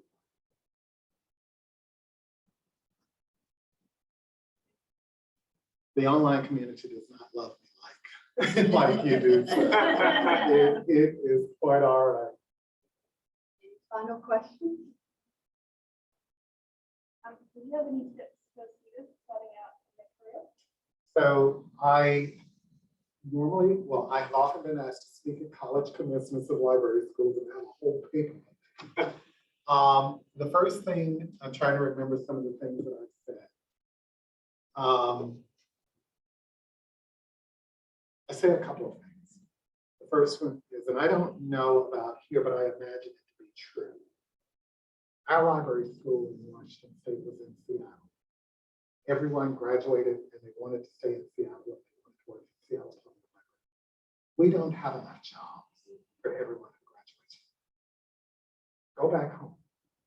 Go town library. Go to another state. Go anywhere that you can get a job. Come back with a portfolio and say, hey, I've done 3 years as a librarian at Greensboro Public Library. I now want to go to Seattle. I'm more willing to look at you. Because when everyone, you have to remember that most of us who work in libraries have been there a long time and we have no plans of leaving anytime soon. So we're going to be there. So you're going to have to go where the jobs are. You can't just sit and wait. And I don't think it's worth sitting in a job, not using your degree. If you take a job as a page or an assistant and you have to stay there because your family or something, I can understand that. But you went to school. There's something you learned about going to library school that we can use, and there are libraries everywhere. So I would say, God. The second thing I would say is choose the city you want to live in as opposed to choosing a job. Because 9 times out of 10, if you're not at work, you're at home. If you're at home, you want to love that city that you're in, otherwise you're going to be at work all the time. So always choose a city. And then the third thing that I always say is suffering is optional. You get a job and you hate it, leave.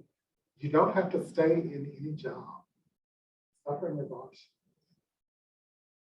So I say this all of the time. I walk by a desk and someone has their light off. I'm just going to assume you like working in the dark. If you don't tell me the bulb is out, suffering is optional. So if you don't like the job you get, you don't like the director, you don't like the policy, there's another library out there. This job in Seattle has met every possibility of a dream that I could have. I travel, I speak it. I've spoken in Italy, I don't know how many times, China, I don't know. I'm waiting on the conference to make that cancel 2 years ago where I'll get to go to Australia. They keep saying, we still want you to speak. And I'm like, you just hold the conference, I'll get there. So it has given me plenty of opportunities, but it has given me so many rewarding. What other job did you get to be an architect? I'm building a new library in Charlotte. You don't get to be an architect. I get to be a budget person because I get to look at the budget. I get to be a librarian. They won't let me on the floor, but I get to be a librarian. So there are so many opportunities in this field. There are so many opportunities, and I know it's easy to get caught up on that. But there are so many opportunities. There are, you want to be, you have a part-time hobby of being an interior decorator. Do you know how many times I get to choose the color of carpet and furniture? Quite often. I'm wrestling with a library right now that they won't get rid of a sofa that's been there 20 years because some lady came in the other day and said, your mother and I used to come to this library. We sat right here in the same chair. And I'm like, and I've been trying to get rid of the sofa for the last 20 years, but I can't because you still love it. You get to be so much with a library. So much. So many other careers intersect with what we do. Look at those opportunities and take them, but they are not always. Did I think I was ever going to leave Mississippi? I didn't know that I did. But once I left, the whole world opened up to me.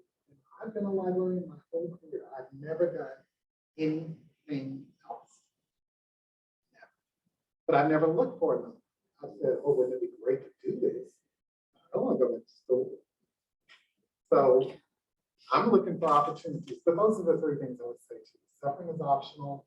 Go to where the jobs are. And if you don't like it, get out of there, whatever the person. Thank you so much.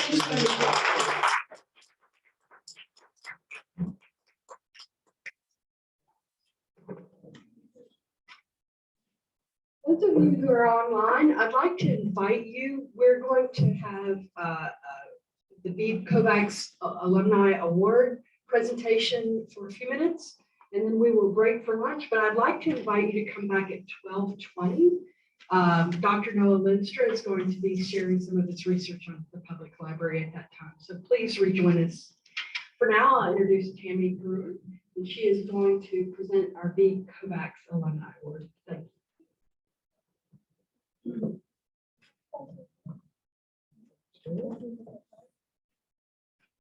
I guess I should pick it up, shouldn't I?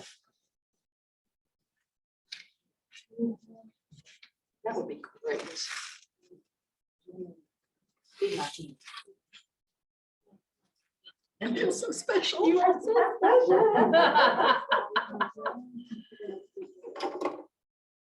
The LIS Alumni Association sponsors the Beebe Kovacs Alumni Award to recognize exceptional service and achievement by graduates of the UNCG LIS department. Dr. B. Kovacs, who I wanted to invite today and didn't get a chance to do so, devoted more than 20 years of distinguished service to the training and education of librarians and information professionals. Her teaching and research have often exemplified the highest standards of scholarship, and she has been a trusted member, advisor, and loyal friend to her students and colleagues, as many of our faculty are today. Therefore, the LIS Alumni Association recognizes and honors Dr. Kovac's exceptional contributions to the students of the University of North Carolina and profession of library and information science by presenting the B. Kovacs Alumni Award to UNCG LIS alumni. This year's recipient is Brandon Bensley, who's here today. Of the class of 2000, and I asked her to help me with this part. So you're going to see lots of connections to what you've said, MT. Brandon Bensley came to Greensboro to get her Master's of Library and Information Science from UNCG and decided never to leave. Once employed by the Greensboro Public Library and Youth Services in 1998, she knew she had found her calling when she actually felt guilty for receiving a paycheck. Anybody else? For such enjoyable work. She currently serves as the Youth Services Librarian at the Benjamin Branch. Her favorite parts of this position are: 1, the ability to inspire in preschoolers the love of reading through story time. 2, the opportunity to bring children engaging and sneakily educational programs after school and during the summer. 3, the chance to offer teens a way to give back to their community through volunteering. And 4, all occasions to support and assist parents and caregivers with the important job of growing leaders, thinkers, and learners. Brandon has participated in many things to support our future librarians and current students who are in the program. She's worked on various panels for NCLA and been a previous Cora Paul panelist for us as well. She's also my favorite moderator for Battle of the Books in Brooklyn County Schools for many, many years. Regional, state, district, I was all about Brandon.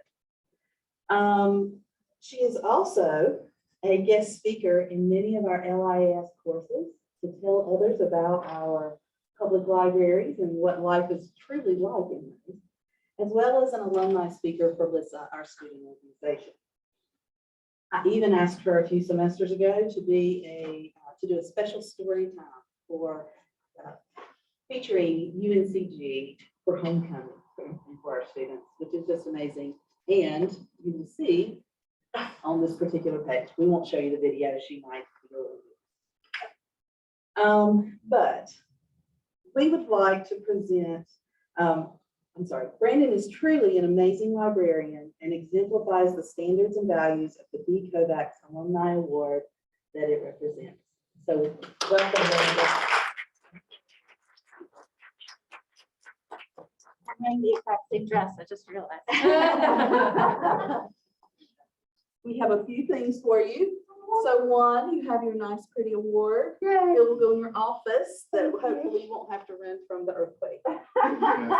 You have your official updated alumni pin that we give to our official alumni. Abby knows all about that. And just a thank you for all of your work. So thank you very much. Thank you. First of all, I'm really comfortable being the center of attention at this story time. So I'm really fighting the urge to reach for a felt board or a flannel story. I'm so honored by this. I really, it's very meaningful for several reasons. One is the B. Kovacs Alumni Award. B. Kovacs was the first person I ever met at this library school. I wasn't sure if I wanted to be a librarian. I had gotten a master's in accounting and just didn't care for any part of that. I thought, before I do it, I'm going to do my research. And so I came up and talked to B. Kovacs, and that talk solidified my intention to come back here. And a couple of years ago, more than a couple of years ago, I presented this award to one of my library heroes. Hey, Christina. One of my library heroes, which is Dr. Lou Sua, who did amazing things in the Greensboro Public Library, especially with our Vance Chavis branch in that community. So, and then my library director, Bridget Blanton, is a former award winner. And then Lori Vance is a former award winner. So I feel like it's such esteemed company. It's really very meaningful. So thank you so much for that. And you didn't have to give me an award to keep me coming back and talking to your class, but it's nice. And also, I was never asked to moderate at the state. I always thought that would be me really breaking into the big time. I So, was working. okay, I want to make it to state, then I'll know I've really arrived. So thank you so much. I love coming back and talking to students. I give out my email and nobody ever emails me. So please email me if you ever have questions or want to talk about being in a public library or youth services. I feel really lucky. I love my job. I've gotten over feeling guilty about getting the paycheck. I know I earn it. But it's a wonderful job. You know, I get to do something that I love every day in service to a community that I love every day. So it all started with my degree here. So thank you very much, UNCG LAS department.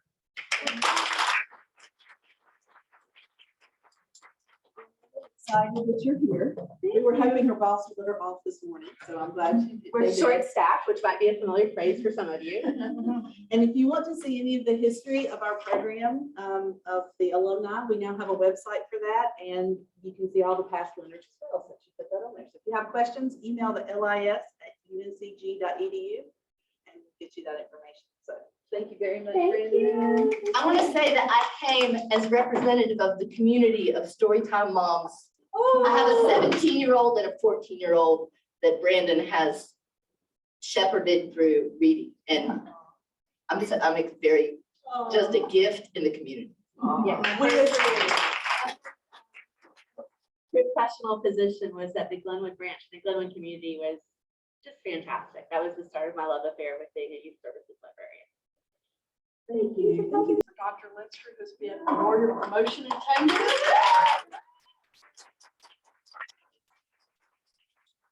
Yeah, well, thank you, Dr. O'Connor, and thank you, MP, and thank you, Tammy, and thanks everyone for being here. And I'm really excited to speak about this topic. Something I've been working on for a while. And last week I was actually at the South Carolina Public Health Association conference. A lot of my remarks are really driven by this realization that a lot of the same issues that the public health workforce is dealing with currently are almost identical to the issues that we're dealing with in the public library workforce.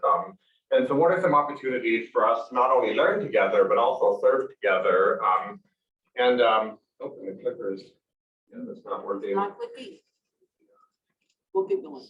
Okay, so yeah, I may just ask Tammy Look to at me and advance I'll them. click. Oh, we just turn it off and turn it on. I'll try that once. Oh, that worked. Just turned out the magic off on. But yeah, so I just want to start. This is kind of the grounding framework of contemporary public health, where they're really focused on not only kind of can you access a doctor, that's extremely important, but what are the real social determinants of health? This is a concept some of you may have heard about, economic stability. There was a lot of talk about workforce development and the economic drivers of health inequities. The social and community context of our health, the neighborhood and environment. There's a lot of discussion about how zip code is one of the major determinants of life chances and health inequities. Of course, access to healthcare, that's part of that, but education as well. And just another image is this kind of one that's made the rounds in the public health world over the last decade. The difference between what we as a nation spend on health versus what actually makes us healthy. So our national health care, being what it is, which is not very much, is really focused on access to medical services. 88% of what we spend on our health goes towards that. And we spend far less of our attention on how we work, how we live, how we play, the things that we do throughout our lives, throughout our days, which ultimately have a much greater influence on ultimately how healthy we are, the environment we live in. And this is just one final image, and this will be my last kind of just introduction to public health. But about 7 years ago, the U.S. Department of Health and Human Services, or DHHS, they developed this new framework that they're calling Public Health 3.0, which is a reimagining of how public health works in America. And it's really focused on thinking about how can we fund public health. As in public libraries, funding is always an issue. So they're looking at opportunities to not only have governmental funding, but to think about new ways to support what they're calling blended funding models, where perhaps part of the funding comes from the local health department, perhaps part of the funding comes from a public library. We see this in, for instance, Pima County, Arizona, where they have a public health nurse available at branches throughout Pima County. Looking at timely, relevant, and actionable data, we can kind of make decisions based on how we feel, but if we're trying to convince people, there has to be a foundation of evidence. Accreditation, the over 4,000 local health departments across America, much like public libraries, are in many ways their own independent fiefdoms. So what can we do to have across the board, equity across geography? A major one that I'll talk a lot about going forward is this huge focus on cross-sector collaboration, where it's not just about public health workers doing things by themselves, but really reaching out. And in this context of embracing cross-sector collaboration, we're reimagining public health leaders, not as merely people who oversee employees, but who are chief health strategists. They're responsible for strategizing with everyone else in a community, how to make that community the healthiest place it can be. And I want to just pulling on MT's amazing presentation, I'd like to suggest that the socially conscious library supports the social determinants of health by aligning its efforts with public health. We're not doing things on our own. I really liked how MP was talking earlier about how so often in libraries, we can see the need. It's right in front of us. It comes in our door, whether it's people overdosing from opioids or individuals experiencing homelessness. And so often when we think about solutions, we do that from a place of isolation, imagining that we have to do it by ourselves. And that's simply not the case. There's people out there that want to work with us if we build the relationships with them, if we align our efforts with them. And just as public health leaders are challenged to embrace the role of chief health strategist, and this is kind of really big scale thinking, but I'd like to suggest that public library leaders could be the chief learning strategist. We can see the entire community, we serve all ages. We can really think about not only in our libraries, but in the community, where are the inequities in terms of access to learning. And we see this already. What the area where this is probably most established is in the realm of early childhood development. We know libraries across the country are already working very strategically around those first few years of life, and how librarians can really be strategists working with hospitals, pre-K, Head Start, really emphasizing how can we think about the young children in our communities and connecting them to the resources that they need. But I think it's obviously an ambitious goal, but I think nothing that's worth doing isn't ambitious.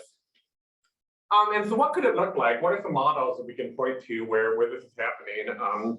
I think it's happening in places like Cleveland Public Library, where the library director recently announced a new educational initiative. The People's University 2030 will empower Clevelanders to learn, grow, and discover new skills through peer-to-peer education. And I think that peer-to-peer is so key. It's not about library services. It's not about librarians serving people. It's about creating opportunities for people to connect with each other and learn from each other. That's what a People's University is. We see it here in Greensboro in examples like the Greensboro Public Library's Learning Circles, providing ways to connect with topics in community, having pop-up events in which people can actually decide what they want to learn about at the library, and then coming together to provide opportunities for people to learn from each other, including in this image from the library, a yoga for all body sizes. Someone has something they want to share, the library is the place to share it. Let's learn together. Let's do it. And I think it's really it's simple, but it's powerful. It's impactful. And just connecting it back to public health, I think why this is important to talk about is, first of all, and this is a little bit hard to see, but this comes from the National Profile of Local Health Departments, which is put out every 3 years by the National Association of County and City Health Officials. which incidentally, the current president of which is actually the director of the health department in Granville, Vance County here in North Carolina. And I had an opportunity to meet her last week. But we know across the country, libraries are the absolute least utilized partner of local health departments. And I mean, obviously, this local health departments need to do better. Public libraries need to do better too. I think this speaks to a need on both sides of the absence of this relationship. And I think it's something that, and why is this important? We saw in COVID-19, when librarians are not at the table, when we don't speak up, when we don't articulate for ourselves our role in public health, we get told what to do. and here's how it looks like.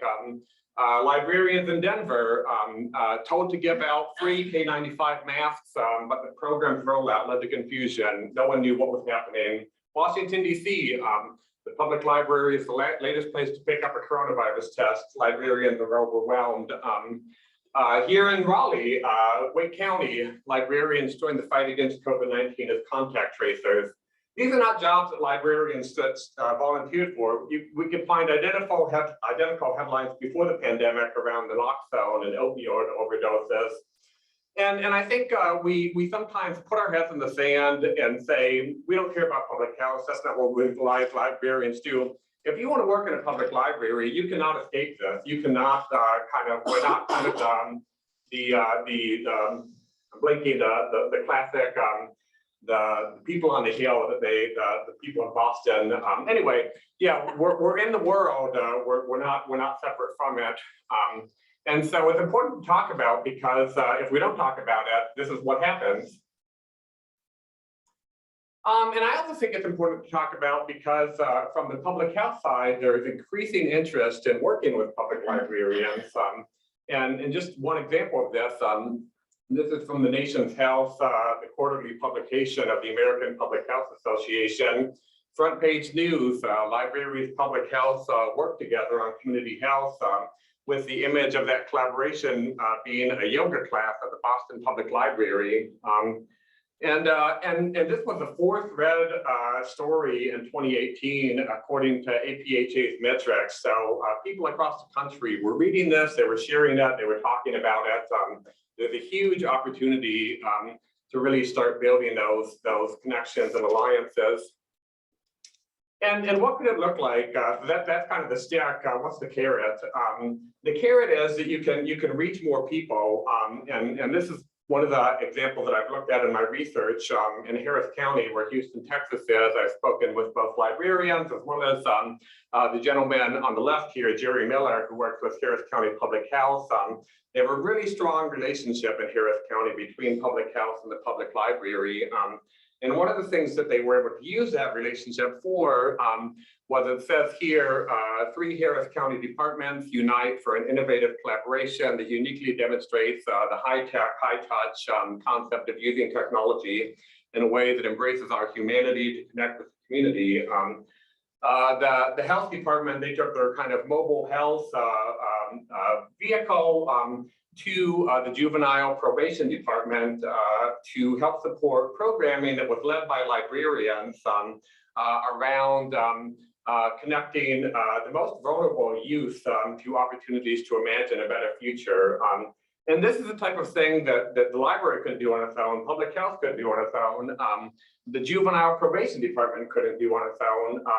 And it came about because they had worked together closely for years and years and years. And I think these are examples that we can look to and really use to inspire us to build those relationships where they may not already exist. And like I said, that was one of the examples I've been looking at in my current research, which really looks at in communities across the country, how are public librarians collaborating with a diverse array of community partners, not only health departments, but hospitals, community health workers, SNAP implementing agencies, et cetera, to increase access to health among Americans. I'm just going to really quickly share what's probably, to me, the most significant finding from the entire project is that I've spoken now with, I think, around 80 people representing an array of health organizations about their experiences working with librarians. And what I found is that partners go through an evolution. They have a come to Jesus moment, as it were, as they learn what librarians actually do, because I know I'm speaking to the choir, the vast majority of people don't know what librarians do. And I'm sure everyone's had this experience, if at no other time, when you tell your mama, why are you going to library school? And so often it starts with the library as a book repository. It's a place you get your books. It has a story time. Often what health departments or public health professionals increasingly now are seeing the library as a trusted resource.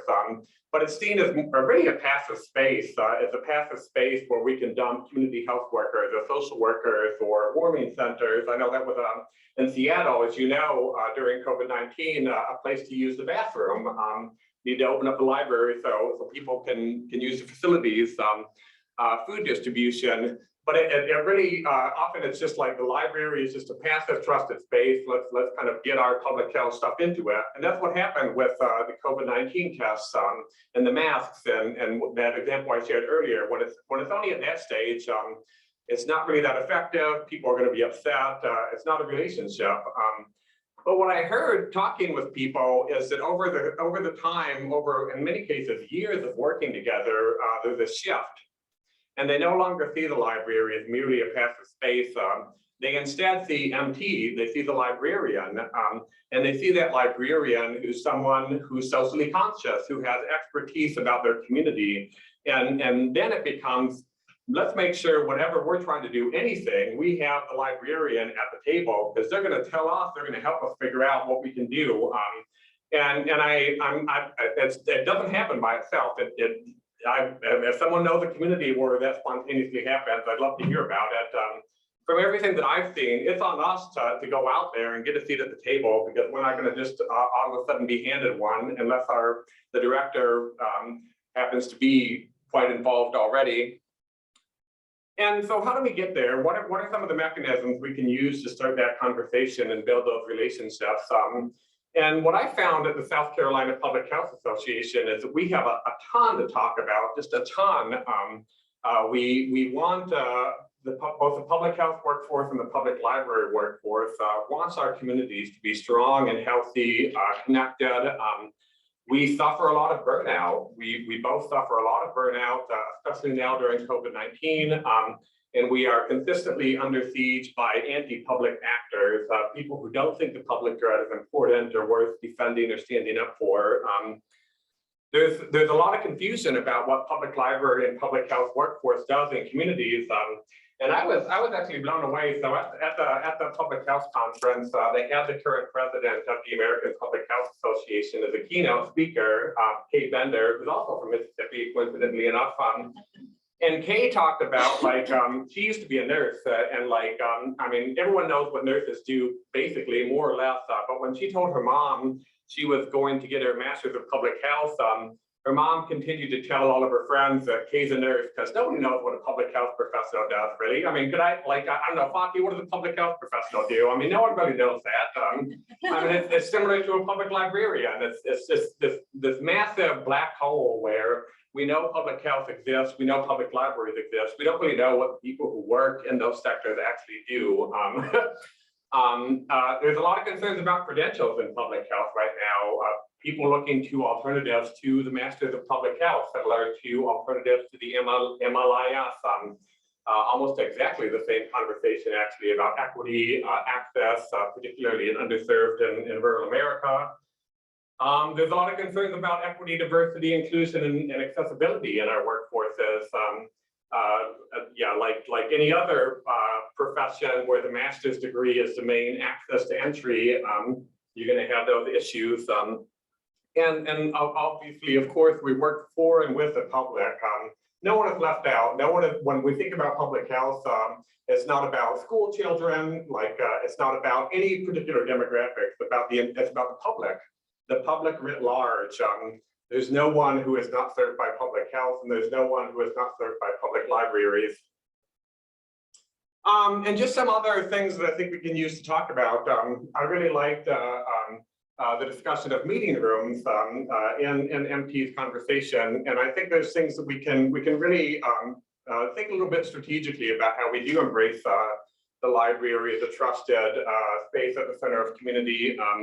In a video, I would encourage anyone to watch of the Robert Wood Johnson Foundation put out this amazing video a few years ago about how Norma Abizu, the city librarian in Monterey Park, California, embraced the idea that we can use our parking lot as a space for fitness.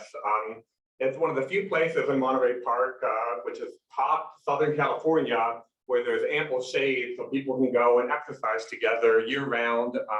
Why would we not want to do that?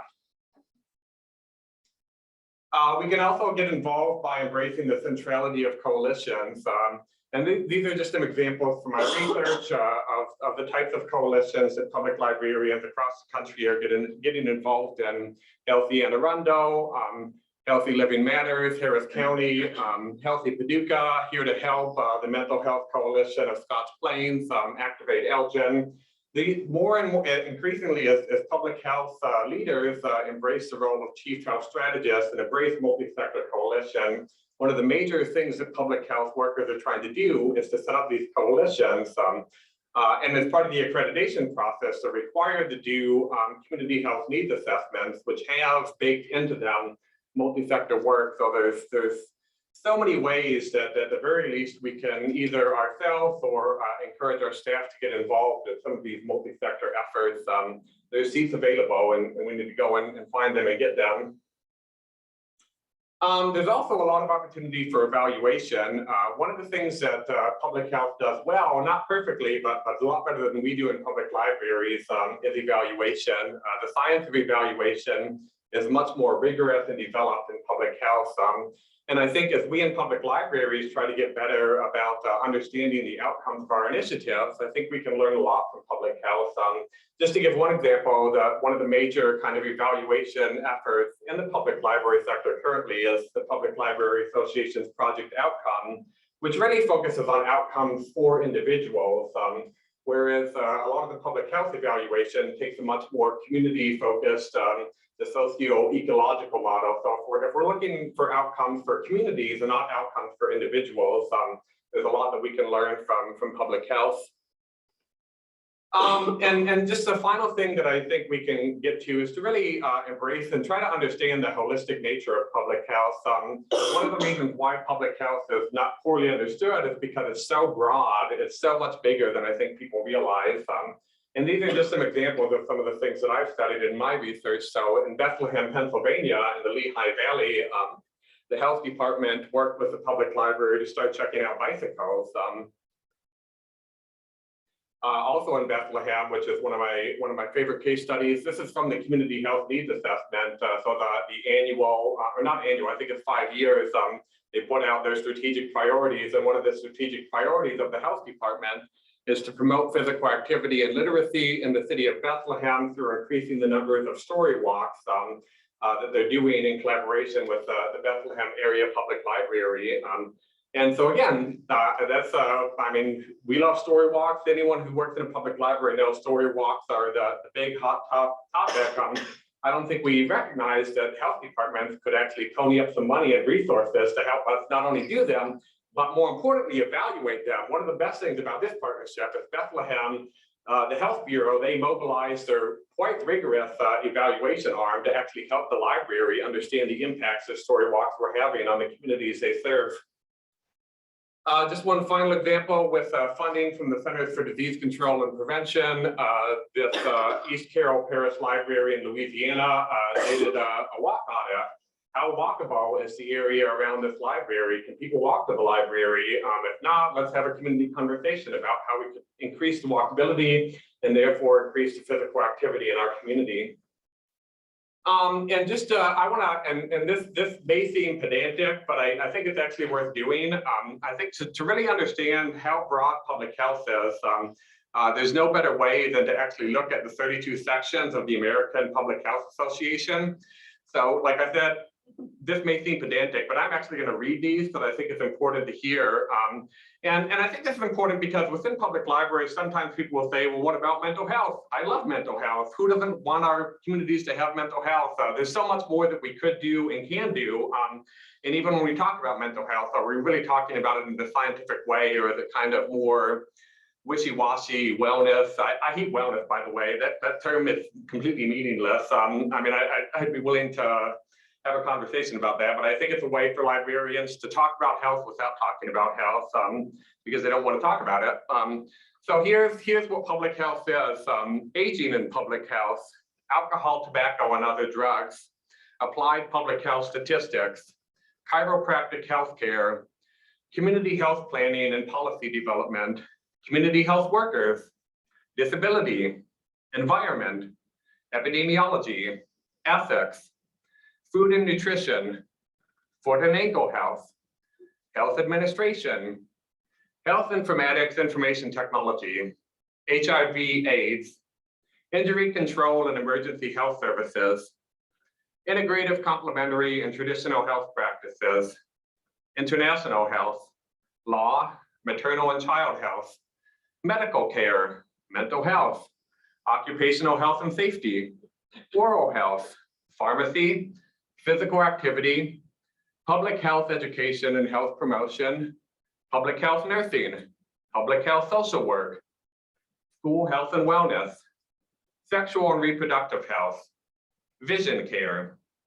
Now, why did I do that? Why did I take the time? And I think for me, I think you can choose your own entry point. I would hazard to guess that any public librarian anywhere in America would probably find one of these topics that they resonate with or think is important. To use MT's example, someone would probably raise their hand and say, we should be talking about one of these. And so start where you are. Whatever you think is important, use that as your gateway to build that relationship. Because I guarantee wherever the relationship begins, it's going to go into directions that you didn't anticipate. To go back to this example from Bethlehem, Pennsylvania, this bike share started actually from the Health Bureau placing a nurse at the library. Like a lot of inner city libraries, Bethlehem has an enormous homeless population, individuals experiencing homelessness. So the Health Bureau said, let's help out the library. We can put a nurse in the library. And that was the gateway drug, as it were. Once that relationship was in place, once they had that open communication and the dialogue, they're like, well, what else can we do with the library? Let's check out bicycles.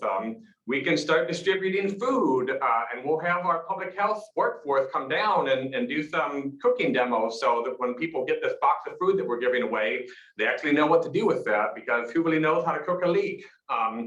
And it's just, and I think this is important because when we talk about the holistic nature of health, if you understand the totality of it, you don't get locked in a box. You don't get. It's not just about mental health. It's not. It's about health. It's not about. And I think that's really important when you're framing the topic and having those conversations. And I really want to emphasize again, these conversations are happening, and there's big interest at the national level, more than I think I can really overstate. This is the president-elect of the Public Health Association, Chris Chandelovskit, who's actually a former member of United for Libraries. She's a member of the Board of Trustees for her library in Brookline, Massachusetts. And she and I have been talking about how do we close this gap?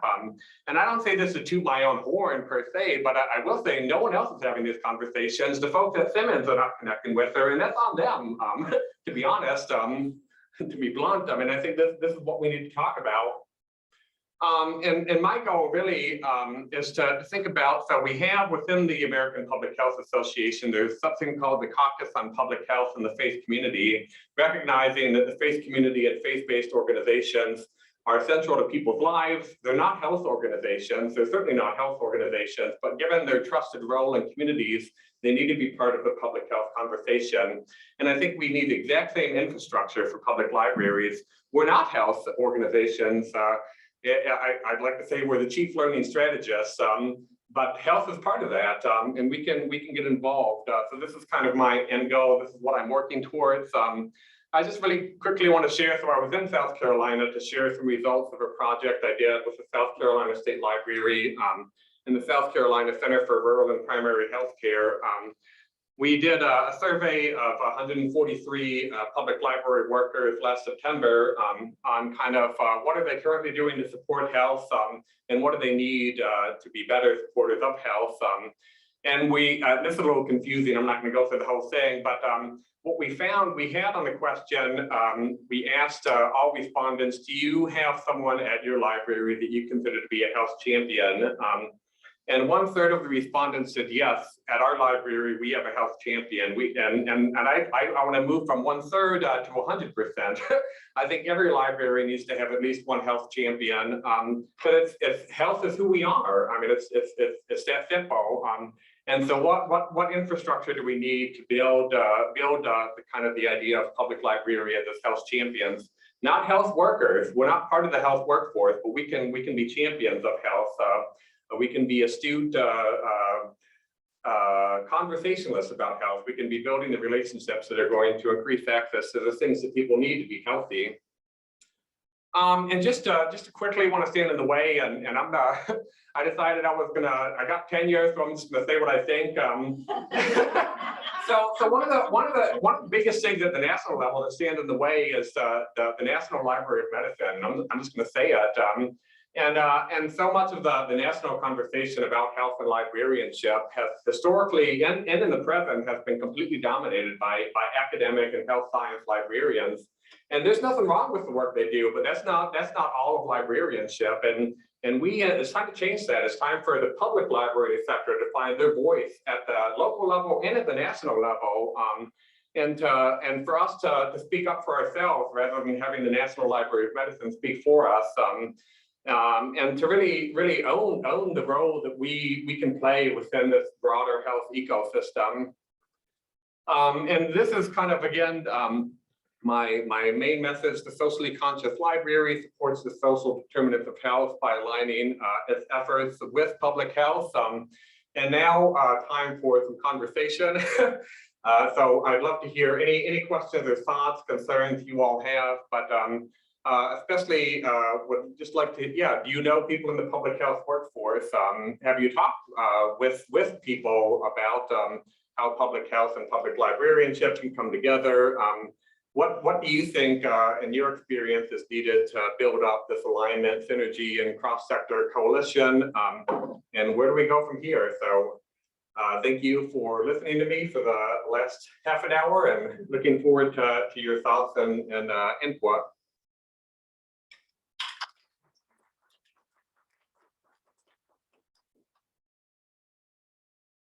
Yeah. I just wanted, not really a question, just a statement. The part about Monterey Library using their parking lot. I was like, we talk about library space, but mostly we think of library space as being inside. So I like that they were more fluid in what they counted as their library space. No, thank you. That's actually. I could have, I swear I didn't pay her to ask that question, but that's actually something I've been really thinking about. So I'm doing a project with a colleague at Kent State, and we're looking at libraries and as outdoor spaces, and how the outdoor spaces that are owned by libraries were really turned to and leveraged in new ways during the COVID-19 pandemic.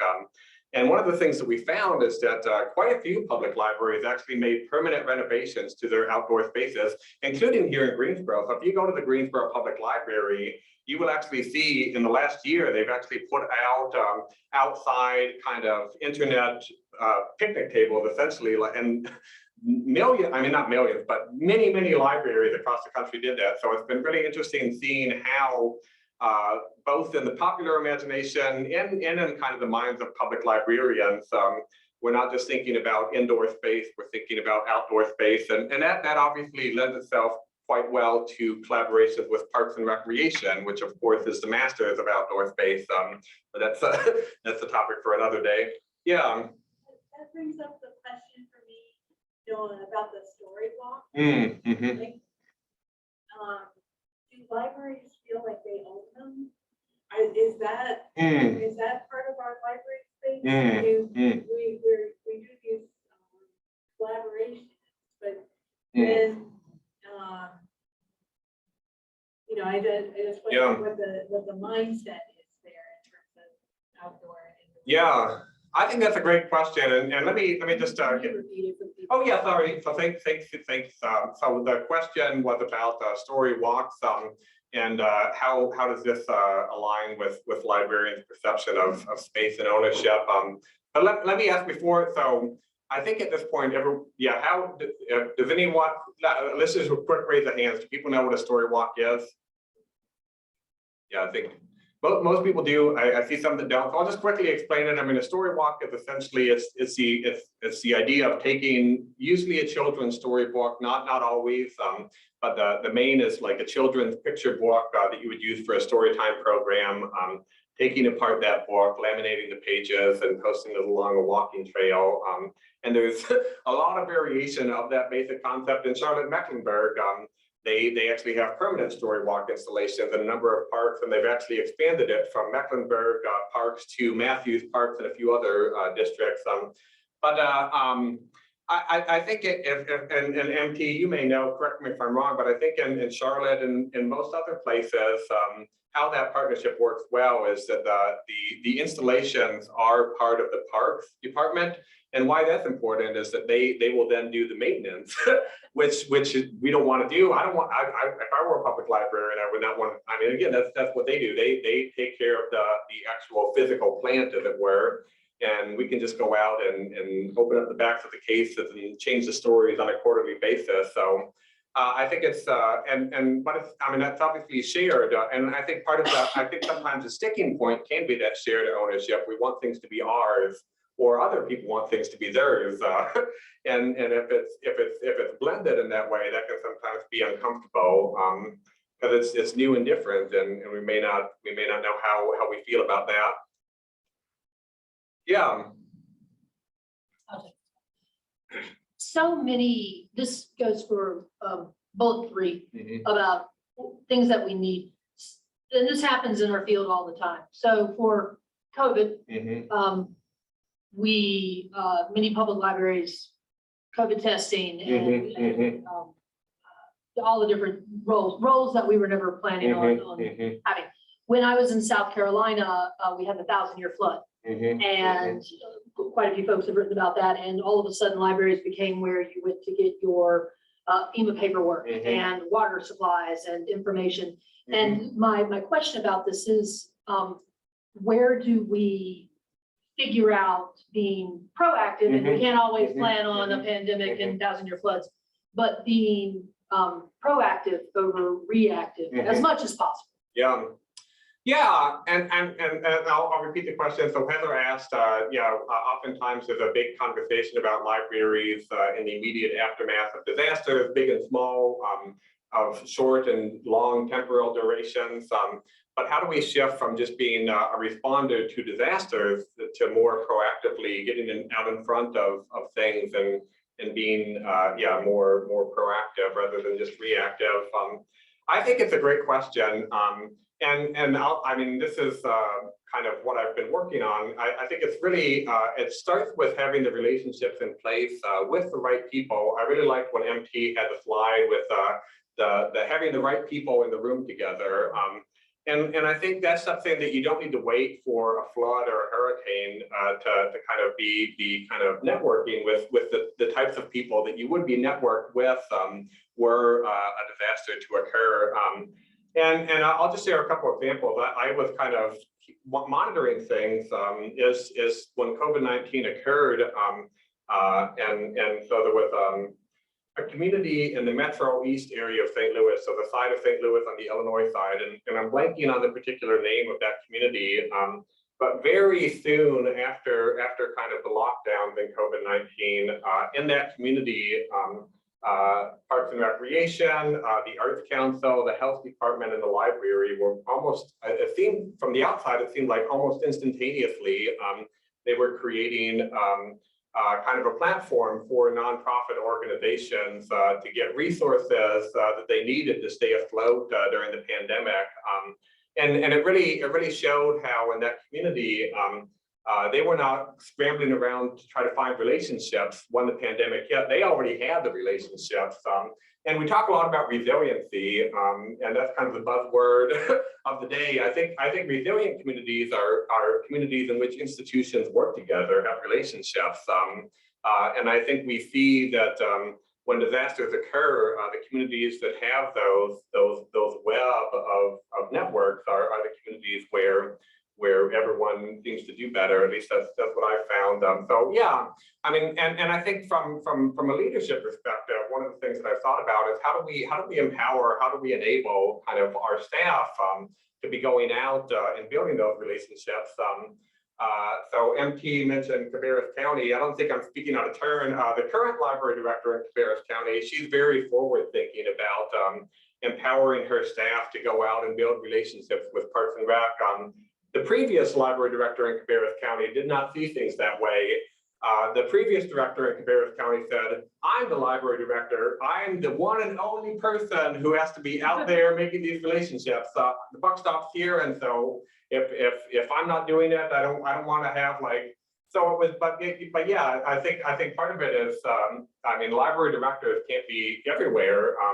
But the more that we're thinking about how we can mobilize the resources of our staff, the connections of our staff, and probably the best example of that that I've seen is actually in Dayton, Ohio. So in Dayton, Ohio, they actually have a form that any library staff member can fill out, basically saying, there's this group in the community that we're not connected with. I'm asking you to let me go as a paid employee of the Akron Library to go and meet with this organization and perhaps join one of their committees. But yeah, I think it's really thinking about how do we do this given our limited staffing capacity? How do we build the relationships that are going to ensure that we have the connections in place to nimbly respond to whatever the world throws at us? Yeah, Fatih. Just a follow-up question to you brought up an interesting point about the community building or the reaching out. But what about and you talk about the director's visions and other things. But what about those who train those individuals? Yeah. Why that kind of mindset? Yeah. Yeah, so Fatih, my colleague, Dr. Oguz, asked a great question about training. So how do we, whether it's within our library and information science or maybe in the Masters of Public Health curriculum, how do we support our students so they're ready to go do this type of work? And I'll just start by saying, so I went back to things that we can talk about with our public health colleagues. I was shocked in a way that like, literally, they had this exact same conversation at the South Carolina Public Health Association conference. For them, they talked about when you get your Masters of Public Health, there's a huge focus on data and evaluation and yeah, measuring impact and metrics. At least the way they described it, one of the biggest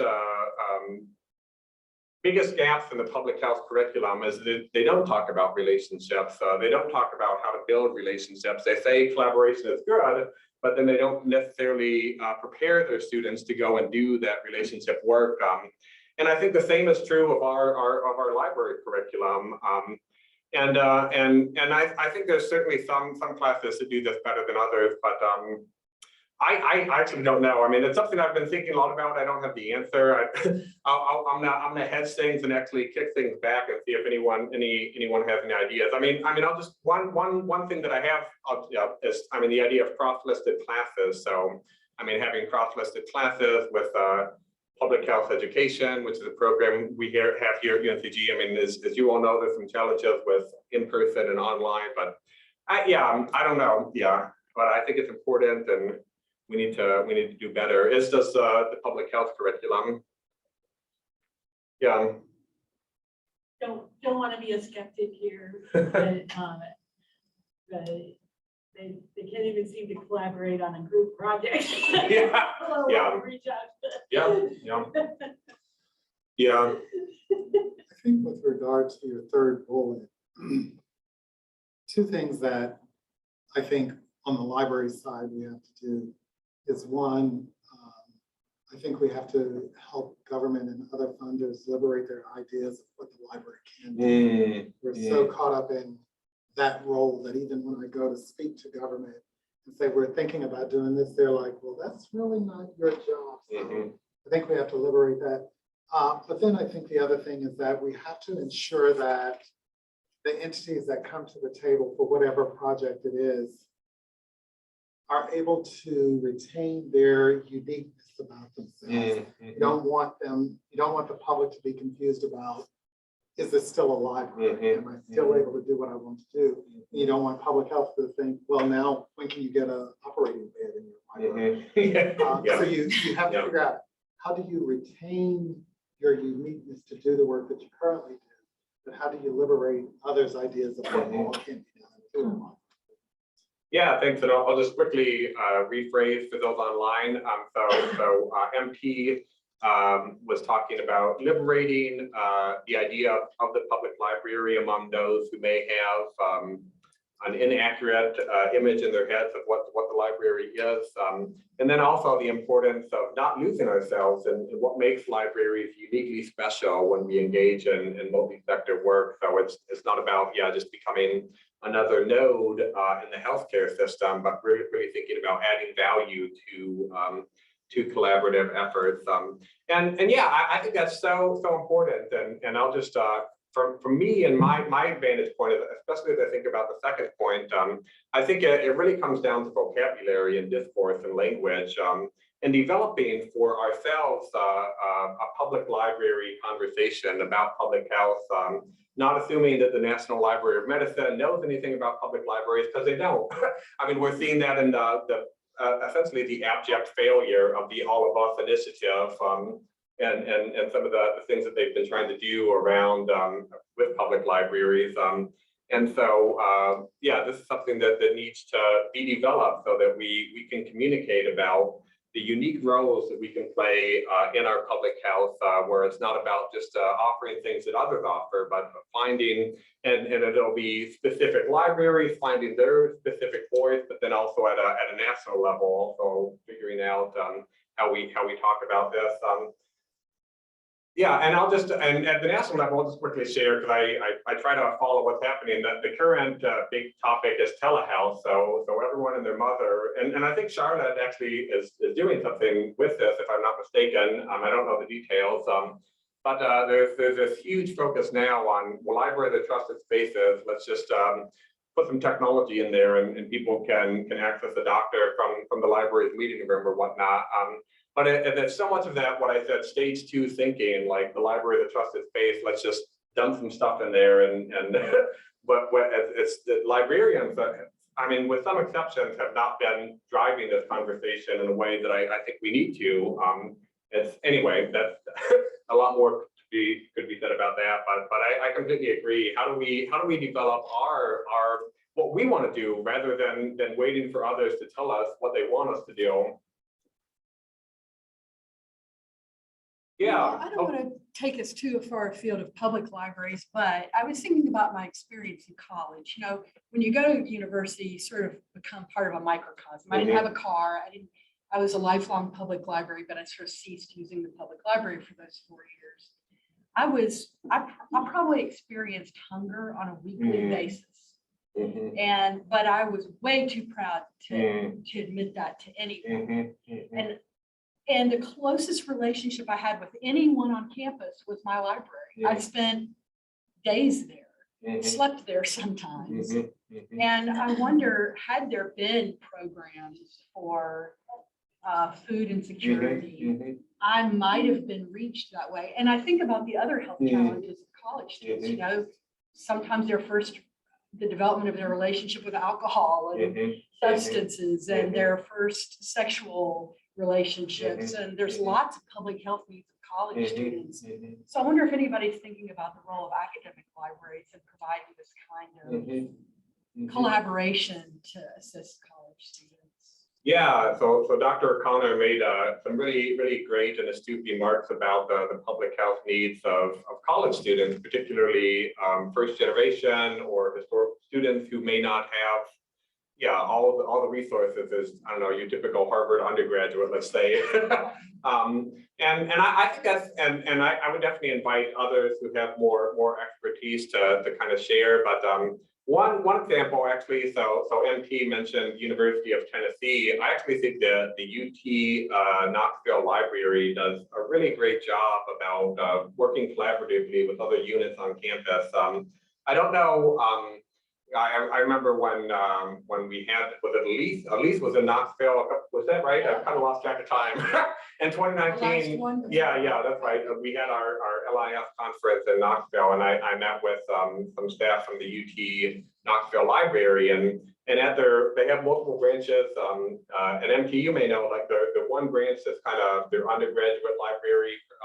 They have IT right there, so the IT is next to the reference desk.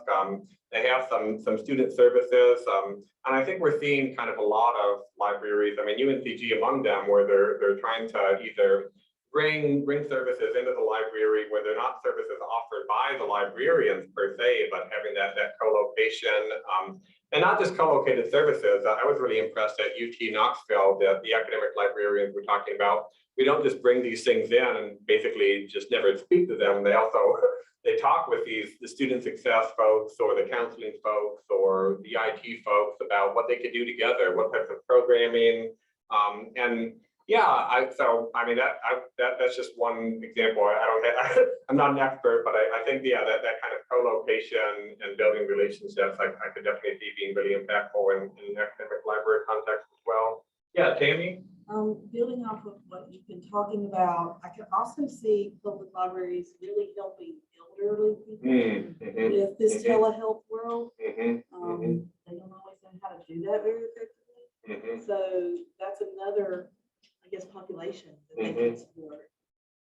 Yeah, no, thank you. So Tammy raised the issue about the elderly and telehealth, and I think that's when I think about librarians as kind of chief learning strategists, I think a lot about older adults. I think in a lot of ways those people kind of beginning life or nearing the end of life. I mean, when you think about kind of our learning apparatus, these are the people who are usually neglected, underserved.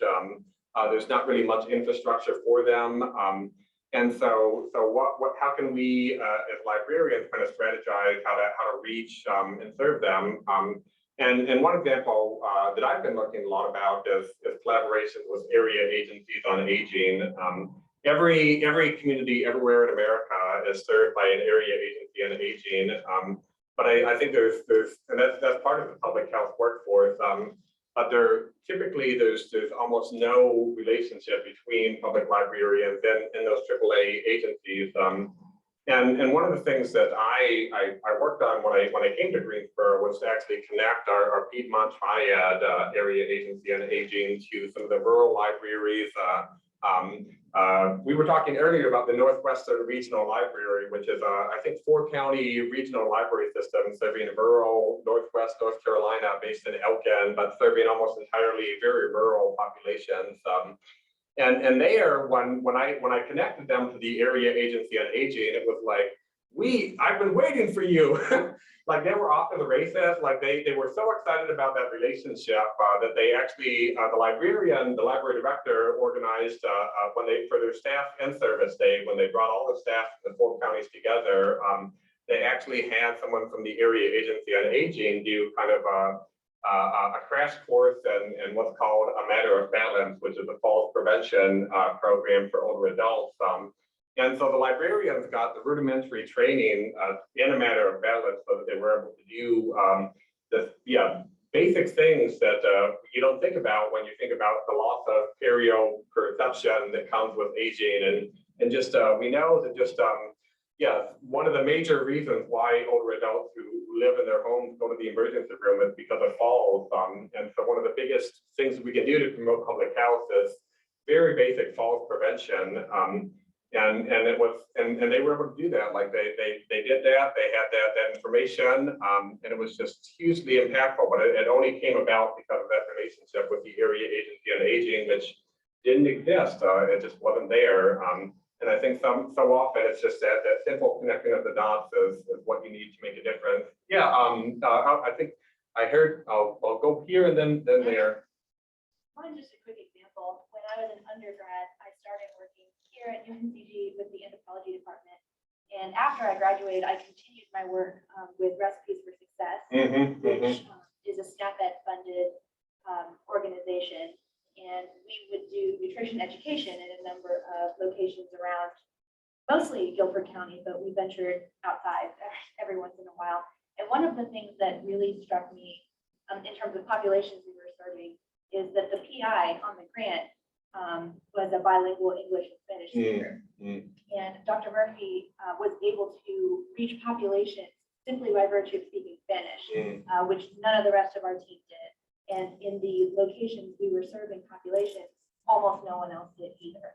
So we were actually able to talk to entire groups of parents and children just because one person on our team could speak Spanish. So if we can, as librarians, if we can partner with agencies and organizations that are full of teams that can reach these non-English speaking populations, I think that opens up even just a much wider spectrum of neglected and underserved and people who are not the ideal patrons, and the infrastructure is not built for them. No, yeah, really great point about how these types of networks can also increase our capacity to reach underserved audiences based on linguistic ability. Was the example given, but I think other so a great point. You're talking about stuff like falls and stuff like that might also come up with elderly people who are like living by themselves. So could there also be like a system where you could librarians could either check up on these elderly people, or you could in like maybe like a college town where you could maybe try to do a partnership with a college student who's by themselves and an elderly person by themselves, and kind of put up a connection through that way. Yeah, and so just the question was about kind of check-in services. So people who may be living in an isolated way, whether it's college students. We certainly saw a rise in suicide among college students during COVID-19 with the increasing isolation, or elderly. And I'll just quickly share to the elderly population, which is a population I have a great personal and professional interest in. One of the things that with my colleague, Dr. O'Ruth, we did a study of how small and rural libraries supported social connections among older adults during the pandemic. And one of the things that we found, not universally by any means, but we found instances of public libraries that if they were doing homebound book delivery or helping older adults who live at home navigate the library's collection by, say, calling the library, it wasn't merely a reference transaction or circulating the collection. There was kind of almost a social aspect to that. And the librarians reported how, from their vantage point, they felt like they felt socially connected with their community. So we didn't actually hear it from the older adult perspective. But I think when we think about the roles of libraries in communities, I think that's an important thing to really think about and talk about, where it's not just about reference transactions and about circulation of materials or having programs. There's, for a lot of people, older adults in particular, especially in rural America, the library is an extremely vital support of social well-being and social connections. Anyway, yeah, but I think that's just part of our pitch when we go to talk to public health people. MT talked about liberating the idea of the library. I think one way that we can liberate it is point to what librarians actually do in communities. And I think one thing that librarians do is support social connections, support work against isolation by simply having that space. And even when that space is not available, there's other means that librarians use to keep people connected. I think I still have it on my Facebook. I may have taken it down, but during COVID-19, ALA released, you've probably seen these libraries transform statements. And one of my favorite ones is, and I'm going to butcher this, so my apologies to the people at ALA, but it was something along the lines of libraries keep us connected even when we can't meet. I have totally ruined it, but it's something along those lines. Yeah. But yeah, though, I think that's a huge part of public health, social connections, and during COVID-19, public health talked a lot about social connections and isolation and the impact of that on not only mental health but physical health. I mean, when you talk about the COVID-19 bump, people gaining weight, I mean that in part has to do with the absence of social support for physical activity that we know is so important. It's just such a huge part of our health is being connected with others and feeling connected with the communities around us. Final questions? So I'm actually going into academic science librarianship, not necessarily health science. Mhm. So I was just wondering, like, how do you think academic libraries could support public libraries itself, or is it more of a just like stepping back and creating space? So yeah, that's a great question about academic libraries and how they could support public libraries.